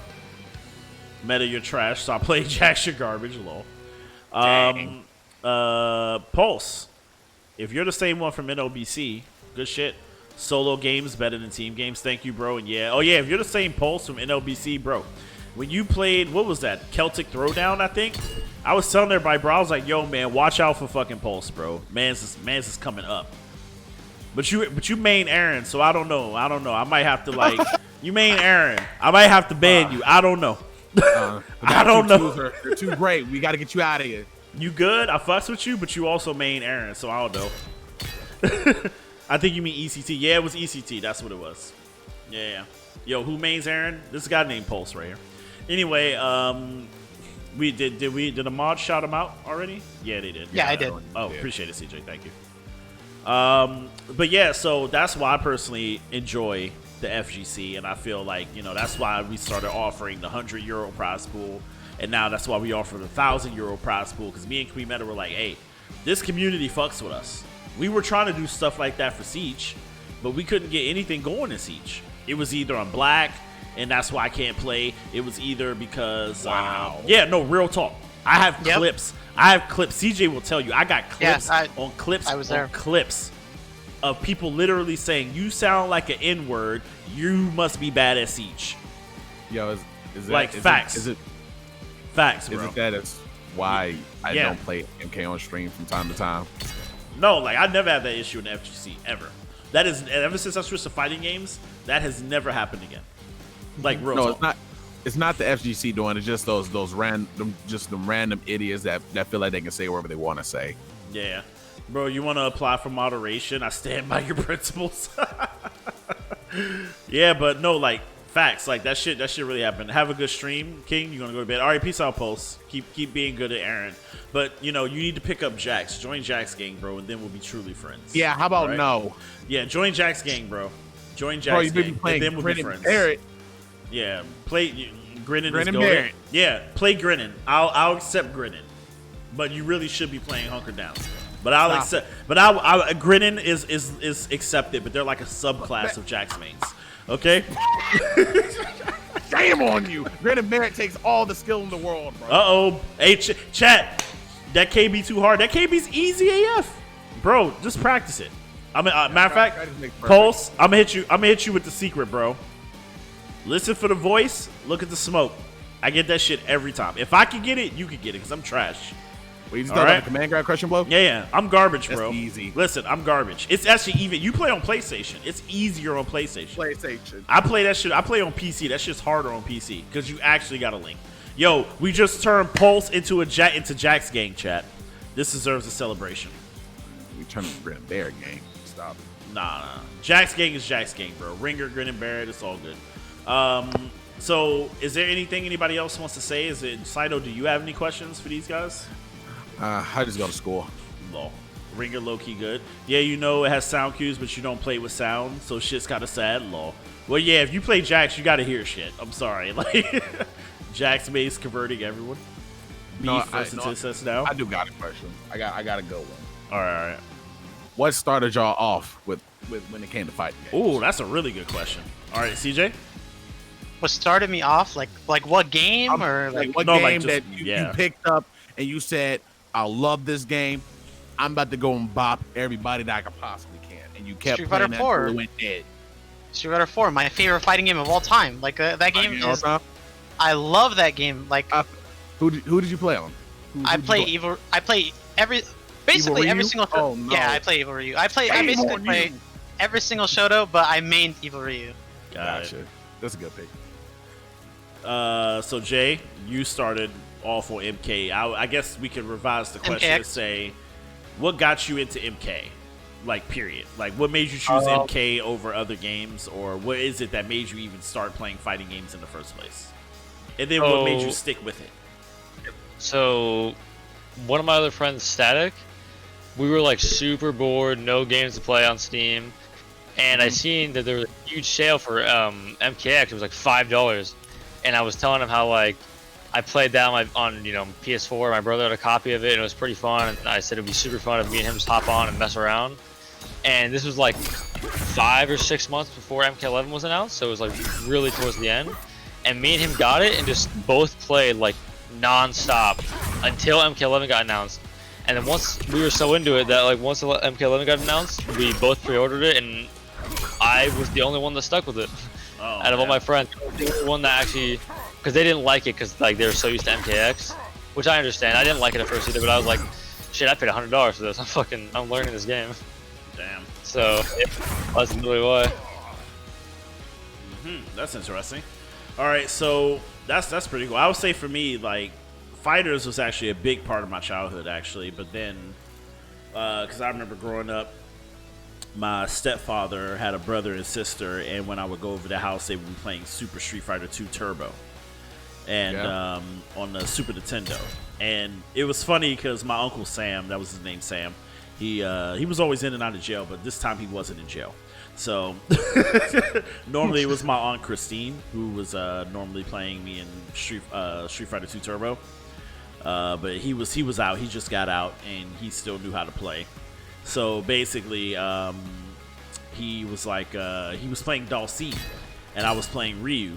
And for some reason, in Street Fighter, I've always loved playing Ryu or Ken. I don't know why. I'm always gravitating towards those two characters. Try to get some calluses. Yeah. But the point is, he kept hitting me with those long-ranging moves, and I had no idea what to do with it. It was pissing me off so much, and I remember that shit to this day. I was like, why do you keep hitting me with that? And my aunt, Christine, she kept saying, you better figure that shit out, boy. Figure that shit out. Let's go. Figure that shit out. Yoga Flame, bitch. So, and that shit was hilarious, So, long story short, after that, my grandmother, my stepfather's mother, she used to take me to the arcades every weekend. And that was like a big part of my childhood because, going with my grandmother, that was kind of like an escape from like, you know, my shitty childhood. Even though from what I heard, she wasn't really that great at raising her own kids, but she was pretty great to me. So I don't know about that, but apparently she was extremely abusive to her own kids. But to me, she was extremely nice. So she would always take me out to the arcades, and you know, she would tell me, "Oh yeah, let's go play Marvel vs. Capcom 2, or let's go play Killer Instinct, or let's go play this, or let's go play that." You know, and I didn't know what I was doing. I was young. I was like 8, 9, 10, 11, 12, just fucking mashing and shit, right? So then my stepfather, he bought me when the PlayStation 1 came out. He bought PlayStation 1 for Final Fantasy 7, but at the same time, he also bought Tekken 2. And he bought Tekken 2. So then once I started playing Tekken 2, then that's what happened there. And I always, like I said, up until that point, I was always mashing. I wasn't really like actually like seriously playing for real. You know what I mean? Yeah. So with that being said, then from there I would end up playing. After that, I didn't play anything for years, because then after that I was in my teenage years, and then I started playing Street Fighter Alpha 3 when that came out. But then I played that for like a year or two with friends, and I got really good with Sakura and Ryu, and we started doing our little like home tournaments or whatever, where we get like chips and soda and stuff like that. And then after that, I started working at like, you know, 15, 16 years old. And then from like 15, 16 up until literally like literally last year, I haven't touched a single fighting game. And even the 2 years that I've been streaming, I hadn't touched a game before that 2 years, because I've just been working that entire time, literally nonstop.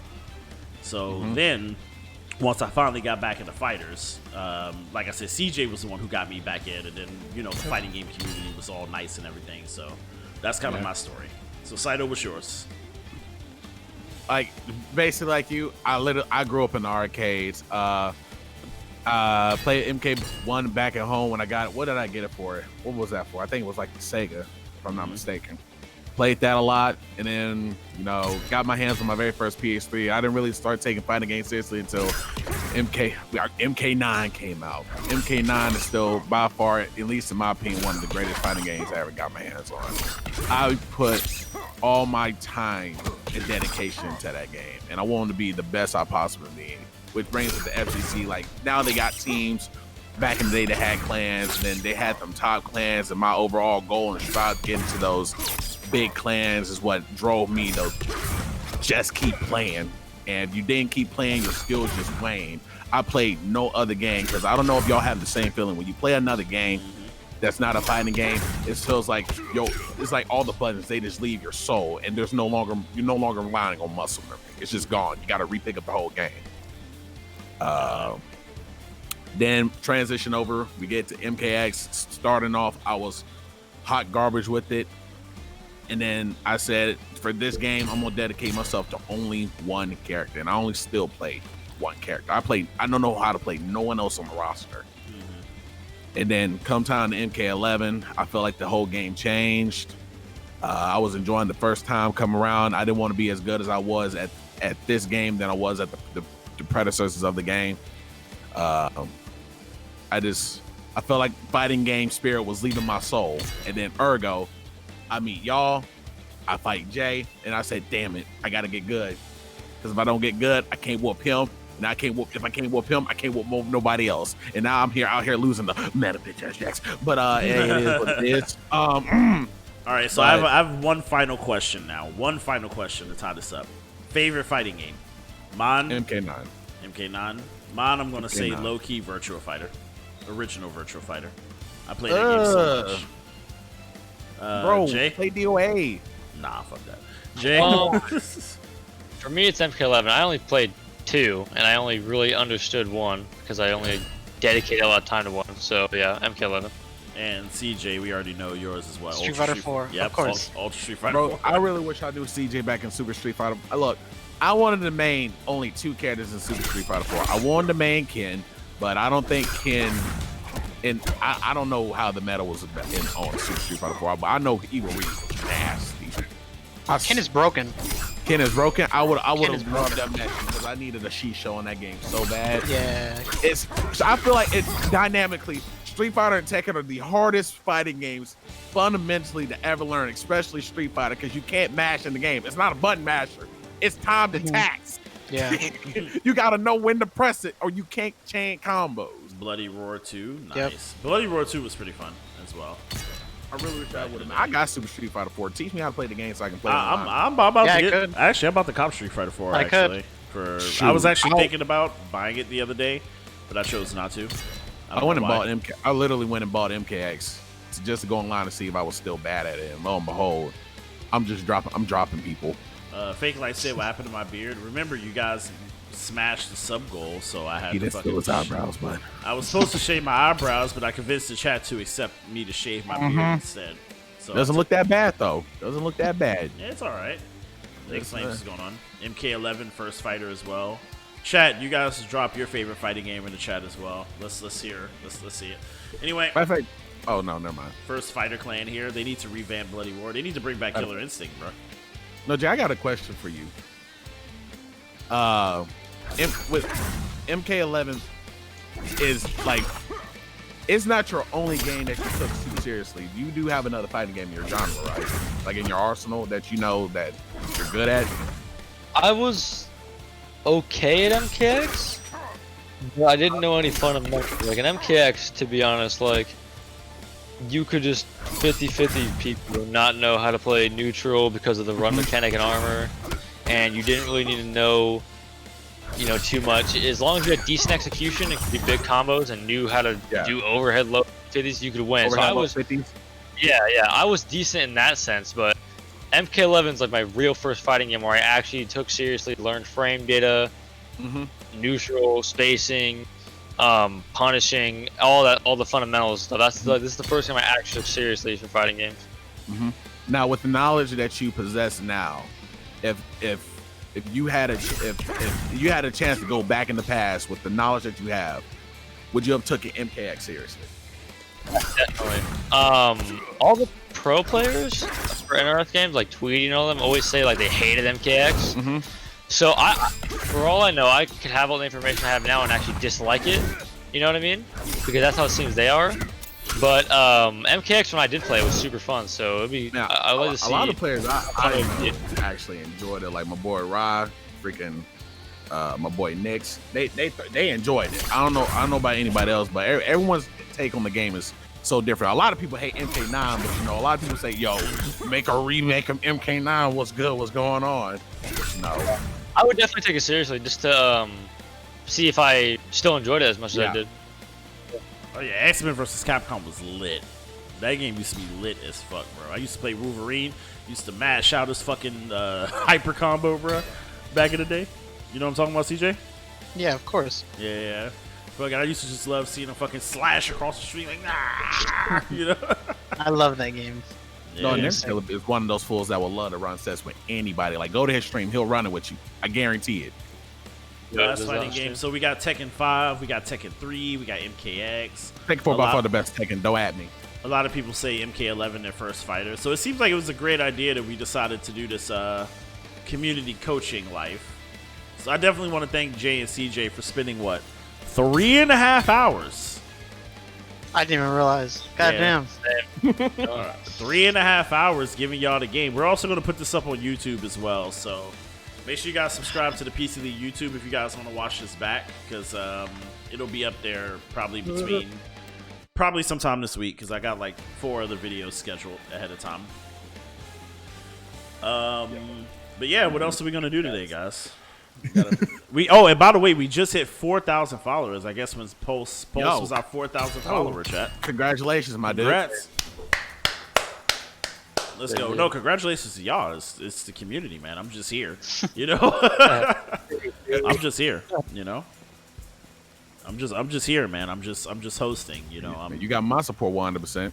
I appreciate that. So definitely Jay and CJ, I really appreciate you guys. And this is kind of like what I mean. 2 godlike players taking time out of doing godly level shit to tell you guys the game. Like, they could literally be doing anything. They could literally be on the hub right now, but they're giving the game to you. They're giving you the game, chat. CJ's like, facts. That's true. Don't be stealing my word. Yeah, like community growing. Jack's cosplay now. Might as well. Might as well Hey, do you the might as fucking well. I'm fade. over here looking at that. Might as well. You Might as do well look get the like- fade now, bro. Like, Yo. yeah. So I guess the question is, what are we doing now? That's the question. No, the better Are we question gonna is, do you a want tournament to? today? Well, the question is, are we doing a tournament today? Do you want to? Yeah. Jay, you down to do a tournament? Yeah, I'm down. I've been trying to do Fantasy Strike, but it I never like the wrong fucking teams on. and have Jam. My squad was good. I wanted to do Injustice 2 today, actually. Damn, I don't have Injustice 2. See, but I don't have it down, and I have not played it. Ooh, yeah. Let's talk about life. Let's do random select again. Random select was pretty fun. Get Fightcade on PC, guys. Hold on, let me show y'all real quick. Hold up. If you guys want to play a lot of these old games that we're talking about, there's an application called Fightcade that has a rollback netcode, and I'll put a link. Tear off your arms for the Jax cosplay. Yeah, I'm gonna have Queen Meta cut off all my arms. Bro, I'm gonna need you to get a bit because it's gonna hurt. Trust me, I know. I've had my arms taken off. They're not what do I real. think of that? Want to run tourney like King of the Hill? The one that loses gives a throne to the next. Reroll winner by points. Sounds like MK9. Oh, there's an update. Hold up, there's an update for Fightcade actually, chat. But yeah, here I have Fightcade. I have Sam Show 4, Sam Show 5 Special, Street Fighter Alpha 3. Even though I have the 30th anniversary collection, I have it here too. I have Third Strike. What else? Bro, I'm trying to see we got, MK9 tournament. Yeah, we got Marvel versus the first Marvel v Capcom. They don't have Marvel v Capcom 2 on Fightcade, unfortunately. No. Yeah, You'd have to get it on like a Dreamcast emulator. There's another arcade emulator where you can play The guy the MK4 new- on there? yeah, the newer like Capcom games, so like MVC2, Capcom vs SNK, stuff like that. Fightcade 2 has the Mortal Kombat games, UMK3, MK2, MK1. Yeah, I was looking for that the other day. Actually. Yeah, Fightcade 2 has those. Okay, Yeah, I need to I'm gonna get. check that I need out to play then. me some MK4. Yeah, I was thinking about that. Can't. Does it have rollback? Yeah, it's the same netcode. Okay, it's the same. All right. It's the same netcode, but for some reason, every time I try to boot up Fightcade 2, I have to turn off my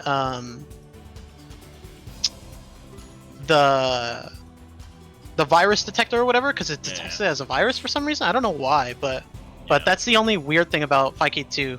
Fightcade 1, I don't have to do any of that. Got it. It just works. Got it. All right, sounds good. Sounds good. Is Fightcade iOS compatible? I'm not sure. It probably is though. It more than likely is. I'm sure. I don't see why it wouldn't be. Honestly, I can look up the website real quick. Actually, give me a sec. Maybe APK file. Yeah. Let me check. Y'all all need to learn MK9. Oh, I was actually thinking about getting MK9. I played MK9. actually. You played? I played it a little bit. I played Ermac. Played. Ooh. He was alright. Yeah, he was alright. He had unblockable. He was cheap. Yeah. Fightcade is on. A lot of iOS people had as a well. lot of unblockable, bro. That's AK, true. You know, my boy Scorpion did, Liu Kang did, Katana did. Yeah. Yo, know I who was didn't? actually. You want to know what's funny? Baraka. You want to know what's funny? I was looking at some MK9 footage last night, and the animations the game literally looks like it plays like MK11, except way more broke. See, to tell you the truth, it's only as broke as you make it, believe it or not.